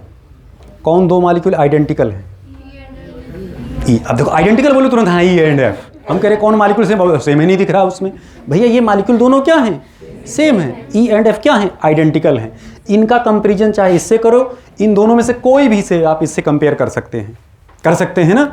अगर आप कहेंगे साहब डी और एल क्या हुए? क्या हुए? चाहे डी टार्टरिक एसिड ले लें, एल टार्टरिक एसिड ले लें, चाहे डी लैक्टिक एसिड ले लें, एल लैक्टिक एसिड ले लें, दोनों एक दूसरे क्या हुए? इनएंस्यूमर हुए ना बेटा। बोलिए ऐसा नहीं कहा लैक्टिक एसिड इसका ले लें, टार्टरिक एसिड का ले लें, कहें साहब दोनों इनएंस्यूमर हैं, तो मॉलिक्यूलर फार्मूला सेम होना जरूरी है। स्पष्ट? अब अगर हम आपसे कहें साहब जैसे ये मीजो वाले हुए, मीजो आइसोमर्स कौन कौन हुए? E and F, meso isomer हुए। क्लियर हुआ? क्लियर? अब अगर हम आपसे कहें साहब D and meso tartaric acid, मतलब हम इनमें से डी ले लिए और दोनों में से कोई एक ले लिए, तो ये भी तो दोनों एक दूसरे के आइसोमर हैं। बोलिए आइसोमर हैं कि नहीं है? कौन से आइसोमर हैं? ना तो मिरर इमेज, भाई ये सी और ई या डी और ई, सी या एफ या डी या एफ, एल एंड मीजो, ये तो हुआ ना। ये और ये ना मिरर इमेज हैं, ना ही सुपर इम्पोजिबल, ना इधर मिरर इमेज ना सुपर इम्पोजिबल। ऐसे हाँ, ऐसे pair of isomers which are neither mirror image nor super imposable may be optically active और इनएक्टिव, ऐसे पेयर ऑफ आइसोमर्स को कहा जाता है क्या? डायस्टीरियोमर्स। तो पिक्चर क्लियर हुआ? इनएंसियोमर्स किसे कहते हैं, एंटीमर किसे कहते हैं, मीजोमर्स किसे कहते हैं, आइडेंटिकल आइसोमर किसे कहते हैं, डायस्टीरियोमर्स किसे कहते हैं, ये पता चला? बोलें, सवाल आपसे पूछते हैं अगर पता चल गया है तो। इन सबको आप अलग नहीं कर सकते, सेपरेट नहीं कर पाएंगे, दोनों क्या है, सेम ही तो हैं। बोलिए, सेम ही तो हैं। ऐसे इनको डीएल को भी आप सेपरेट नहीं कर, दोनों फिजिकली क्या होते हैं, फिजिकल प्रॉपर्टी, केमिकल, सब कुछ इनका सेम होता है, डिफ्रेंशिएट ही नहीं हो पाते हैं। अभी आगे सब डिस्कशन हम कर रहे हैं, अभी आगे इधर देखना जरा। हाँ, डायस्टीरियोमर्स को और समझाने चल रहे हैं बिटिया, डोंट वरी। ये देखना, हम समझ गए कि आप समझना चाह रही हैं। आप ही के लिए फार्मूला ये बन रहा है बेटा। ये दोनों एक दूसरे के, पहला ऑप्शन इनेंसियोमर्स हैं, दूसरा डायस्टीरियोमर्स हैं, तीसरा मीजोमर्स हैं, चौथा सब हैं। तो मीजो के लिए भी मिरर इमेज होना चाहिए, बोलिए, और इनेंसियो के लिए भी मिरर इमेज होना चाहिए। लेकिन क्या डायस्टीरियोमर की मिरर इमेज होना जरूरी है? खत्म। तो सिस और ट्रांस भी एक दूसरे के डायस्टीरियोमर्स एक जनरल टर्म है, कोई भी किसी डायस्टीरियोमर्स हो सकता है, ना मिरर इमेज हो ना सुपर इम्पोज। हम आप दोनों एक दूसरे क्या हैं, डायस्टीरियोमर्स, सब कुछ एक टाइप के हैं। बोले तो एक दूसरे क्या हुए, डायस्टीरियोमर्स हुआ। बात स्पष्ट हुआ, चीजें क्लियर हुई। आइए जरा फटाफट रीडिंग मारते हैं, देखिए कुछ छूटा उटा तो नहीं भैया। अच्छा, ये सिमेट्रिक सेंटर किसे कहते हैं, हम लोग कहाँ तक पढ़े थे? The condition of optical isomerism is presence of chiral carbon और एसिमेट्रिक कार्बन, यहीं तक पढ़े थे ना। करें, if sp3 centre attached with all different group or atoms known as chiral centre या asymmetric atom. Clear? Asymmetric carbon तो आप पहचान ले जाएंगे ना। चलिए एक एग्जाम्पल इसमें छोटा सा बनाया गया है, हम चित्रकारी करे दे रहे हैं, इसको ज़रा दुरुस्त कर लीजिएगा। इसमें छोटा सा एक माइन्यूट करेक्शन है, छोटा सा, उसको सही कर लीजिएगा। यहाँ लगा है OH, यहाँ लगा है NO2, यहाँ लगा है F और यहाँ लगा है सिंगल बांड। ये डबल बांड गलती से आपके बुकलेट में बना है, सिंगल बांड है भैया। क्लियर? अब जरा इसमें गिनिए कितने कायरल सेंटर हैं। वैसे बुकलेट में देख सकते हैं, उसमें लिखा हुआ है ब्रैकेट में कितने कायरल सेंटर हैं। अगर आप नहीं गिन पा रहे तो देख सकते हैं ऐसे। देखिए इधर एक कायरल हुआ, बोलिए, इधर ग्रुप अलग, इधर ग्रुप अलग, इधर देख लीजिए अलग ग्रुप है, और इधर देखिए अलग ग्रुप, और अगला H लगा होगा। तो एक कायरल ये हुआ, ये भी तो कायरल हुआ, 2 इधर, 3 इधर, क्या ये कायरल है? नहीं साहब। ये क्या हुआ? 5, ये क्या हुआ? 6, ये क्या हुआ? नहीं साहब। यहाँ देखिए कुछ ग्रुप लगा हुआ है, हाँ हाँ हाँ, ये देखिए ये ऐसे लगा हुआ है, एथिल ग्रुप है वो। स्पष्ट हुआ? डबल लाइन थोड़ा मोटा कर लीजिए ताकि सिंगल दिखे। तो कितने कायरल सेंटर हुए? 1 2 3 4 5 6 और ये 7 कायरल सेंटर हुए। स्पष्ट हुआ? इसके बगल में सुक्रोज का स्ट्रक्चर बना हुआ है, गिन डालिएगा कितने होते हैं उसमें। कितने होते हैं भैया? 9 कायरल सेंटर होते हैं, चेक कर लीजिएगा, सब ग्रुप डिफरेंट अटैच होंगे। स्पष्ट? अब वहीं देखिए नीचे जो हम लोग बातें किए हैं, सारी स्टेटमेंट, सारे पॉइंट वाइज डिस्कशन इसमें किया गया। हम लोग रीडिंग लगा लेते हैं, देखते हैं कोई पॉइंट छूटा तो नहीं है। फॉर ऑप्टिकल एक्टिविटी, उसी को कहते हैं कायरलिटी, मॉलिक्यूल शुड बी कैसा होना चाहिए? डिसिमेट्रिक। ऐसे मॉलिक्यूल क्या कहा जाता है? Chiral molecule. If molecule forms non super imposable mirror image or can not divided into 2 equal part, यानी दोनों जिनको इक्वल पार्ट में डिवाइड नहीं किया जा सकता, are known as dissymmetric molecule. क्योंकि सिमेट्रिक मॉलिक्यूल को हम अलग अलग पार्ट में डिवाइड कर सकते हैं, तो इसका मतलब डिसिमेट्रिक को डिवाइड नहीं कर सकते। नॉन सुपर इम्पोजिबल हो या 2 इक्वल पार्ट में डिवाइड ना होता हो, ऐसे मॉलिक्यूल को हम डिसिमेट्रिक मॉलिक्यूल कहते हैं। और ऐसे मॉलिक्यूल हमेशा ऑप्टिकली एक्टिव होते हैं। उसे देखिए आगे लिखा गया, नॉन एज डिसिमेट्रिक मॉलिक्यूल या chiral molecule always optically active. If molecule form super imposable mirror image, या कह सकते हैं डिवाइडेड इनटू 2 इक्वल हाफ या halves, are called symmetrical molecule, इसी को कहते हैं क्या, ए कायरल मॉलिक्यूल। ए सटा लीजिएगा उसी के साथ, ए अलग नहीं है। हम भी जरा इसको सटा दें भैया, नहीं तो गड़बड़ हो जाएगा ये।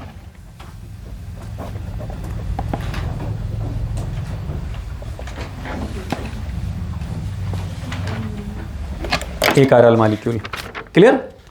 आगे देखिए, सब सारे चित्र हम लोग डिस्कस कर लिए हैं, क्लियर। थोड़ी सी बात यहाँ पर और बात कर लीजिए, बिल्कुल नीचे।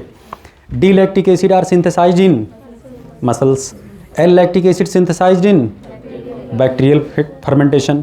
ठीक, फर्मेंटेशन की स्पेलिंग सही कर लीजिएगा, FERMENTENTION।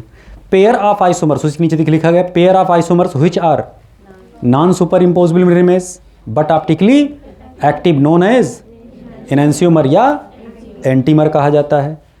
Enantiomers can not be separated by fractional distillation due to same CP and PP, क्योंकि इनका केमिकल प्रॉपर्टी फिजिकल प्रॉपर्टी दोनों क्या होती है, बिल्कुल सेम, इसलिए आप इनको फ्रैक्शनल डिस्टिलेशन से सेपरेट नहीं कर सकते। D and L isomers are enantiomers होते हैं। अब देखना, asymmetric molecule always show enantiomerism या एनेंशियोमर्स।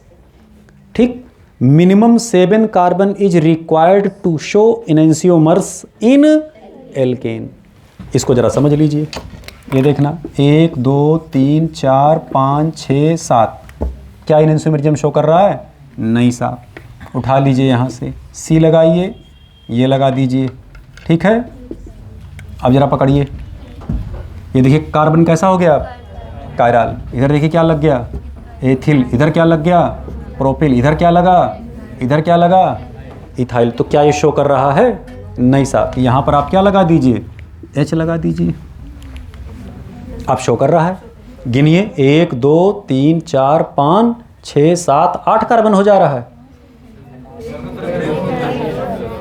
अब शो किया, हाँ, 1 2 3 4 5 6 और 1 ये 7। तो मिनिमम 7 कार्बन होगा तभी एल्केन में एनेंशियोमेरिज्म की संभावना डेवलप होगी। बात स्पष्ट हुआ। तो एनेंशियोमेरिज्म शो करने के लिए एल्केन में मिनिमम कितना कार्बन होना चाहिए। अगर एल्कीन की बात होती तब यहाँ काम बन जाता, तब आप इसको यहाँ से एक हटा देते और इसको क्या कर देते, डबल बॉन्ड। अब भी देखिए कार्बन क्या हो गया, कायरल। अब गिन लीजिए, कार्बन घट गया, 1 2 3 4 5 6 ही कार्बन। वही बात यहाँ देखिए आपके बुकलेट में लिखा गया है कि minimum 7 carbon is required to show enantiomer in alkane और minimum 6 carbon is required to show enantiomers in alkene. तो एल्कीन के लिए मिनिमम कितना कार्बन होना चाहिए एनेंशियोमेरिज्म शो करने के लिए, 6, और एल्केन के लिए 7। बात स्पष्ट हुआ। आइए नीचे स्ट्रक्चर बना दिया गया एल्केन एल्कीन का। Pair of isomers which are super imposable mirror image and optically inactive known as meso isomers. Meso isomers वहीं ब्रैकेट में लिख लीजिएगा आइडेंटिकल आइसोमर, उसी को आइडेंटिकल आइसोमर भी कहा जाता है। स्पष्ट हुआ। Meso forms are optically inactive due to internal compensation या कह सकते हैं हैव प्लेन ऑफ सिमेट्री। अगला point, meso forms are identical therefore its resolution is not possible. Meso form identical होते हैं इसलिए इनका रिजोल्यूशन संभव, रिजोल्यूशन मतलब सेपरेट करना, अलग करना, ऑप्टिकली एक्टिव से इनएक्टिव को अलग करना, ये रिजोल्यूशन कहलाता है। Separation of optically active compound from optically inactive compound is known as resolution. वो फ्रॉम है, फॉर्म नहीं है, फ्रॉम। ठीक है। Pair of isomers which are neither mirror, अच्छा D and meso or L and meso, इसको ब्रैकेट में कर लीजिएगा, कर लिया। अब स्टेटमेंट फिर से सुनिए, mirror pair of isomers which are neither mirror image nor super imposable may be optically active or inactive are also called diastereomers. तो डायस्टीरियोमर्स कौन हो सकते, हो सकता है एक्टिव हो सकता है एक्टिव ना हो, लेकिन ना तो मिरर इमेज होते हैं और ना ही सुपर इम्पोजिबल होते हैं। जैसे cis and trans form are also called diastereomers. Diastereomers है same chemical property and different physical property, क्योंकि एक का मेल्टिंग पॉइंट कम, एक का मेल्टिंग पॉइंट ज़्यादा, एक का डाइपोल मोमेंट कम, एक का डाइपोल मोमेंट ज़्यादा, हो सकती है फिजिकल प्रॉपर्टी डिफर कर जा रही हो, इसीलिए इनको सेपरेट किया जा सकता है बाई फ्रैक्शनल क्रिस्टलाइजेशन या कह सकते हैं फ्रैक्शनल डिस्टिलेशन। तो इनैंसियोमर सेपरेट नहीं होगा, लेकिन डायस्टीरियोमर्स सेपरेट हो सकते हैं। अब यहाँ डाला गया नोट, नोट में हम लोग एडवांस लेवल के एग्जाम्पल देखेंगे, लेकिन आज नहीं, अगले टर्न पर, क्योंकि आप लोग भी थोड़े थक गए होंगे, हम भी बोलते बोलते थक गए हैं ना। Thank you.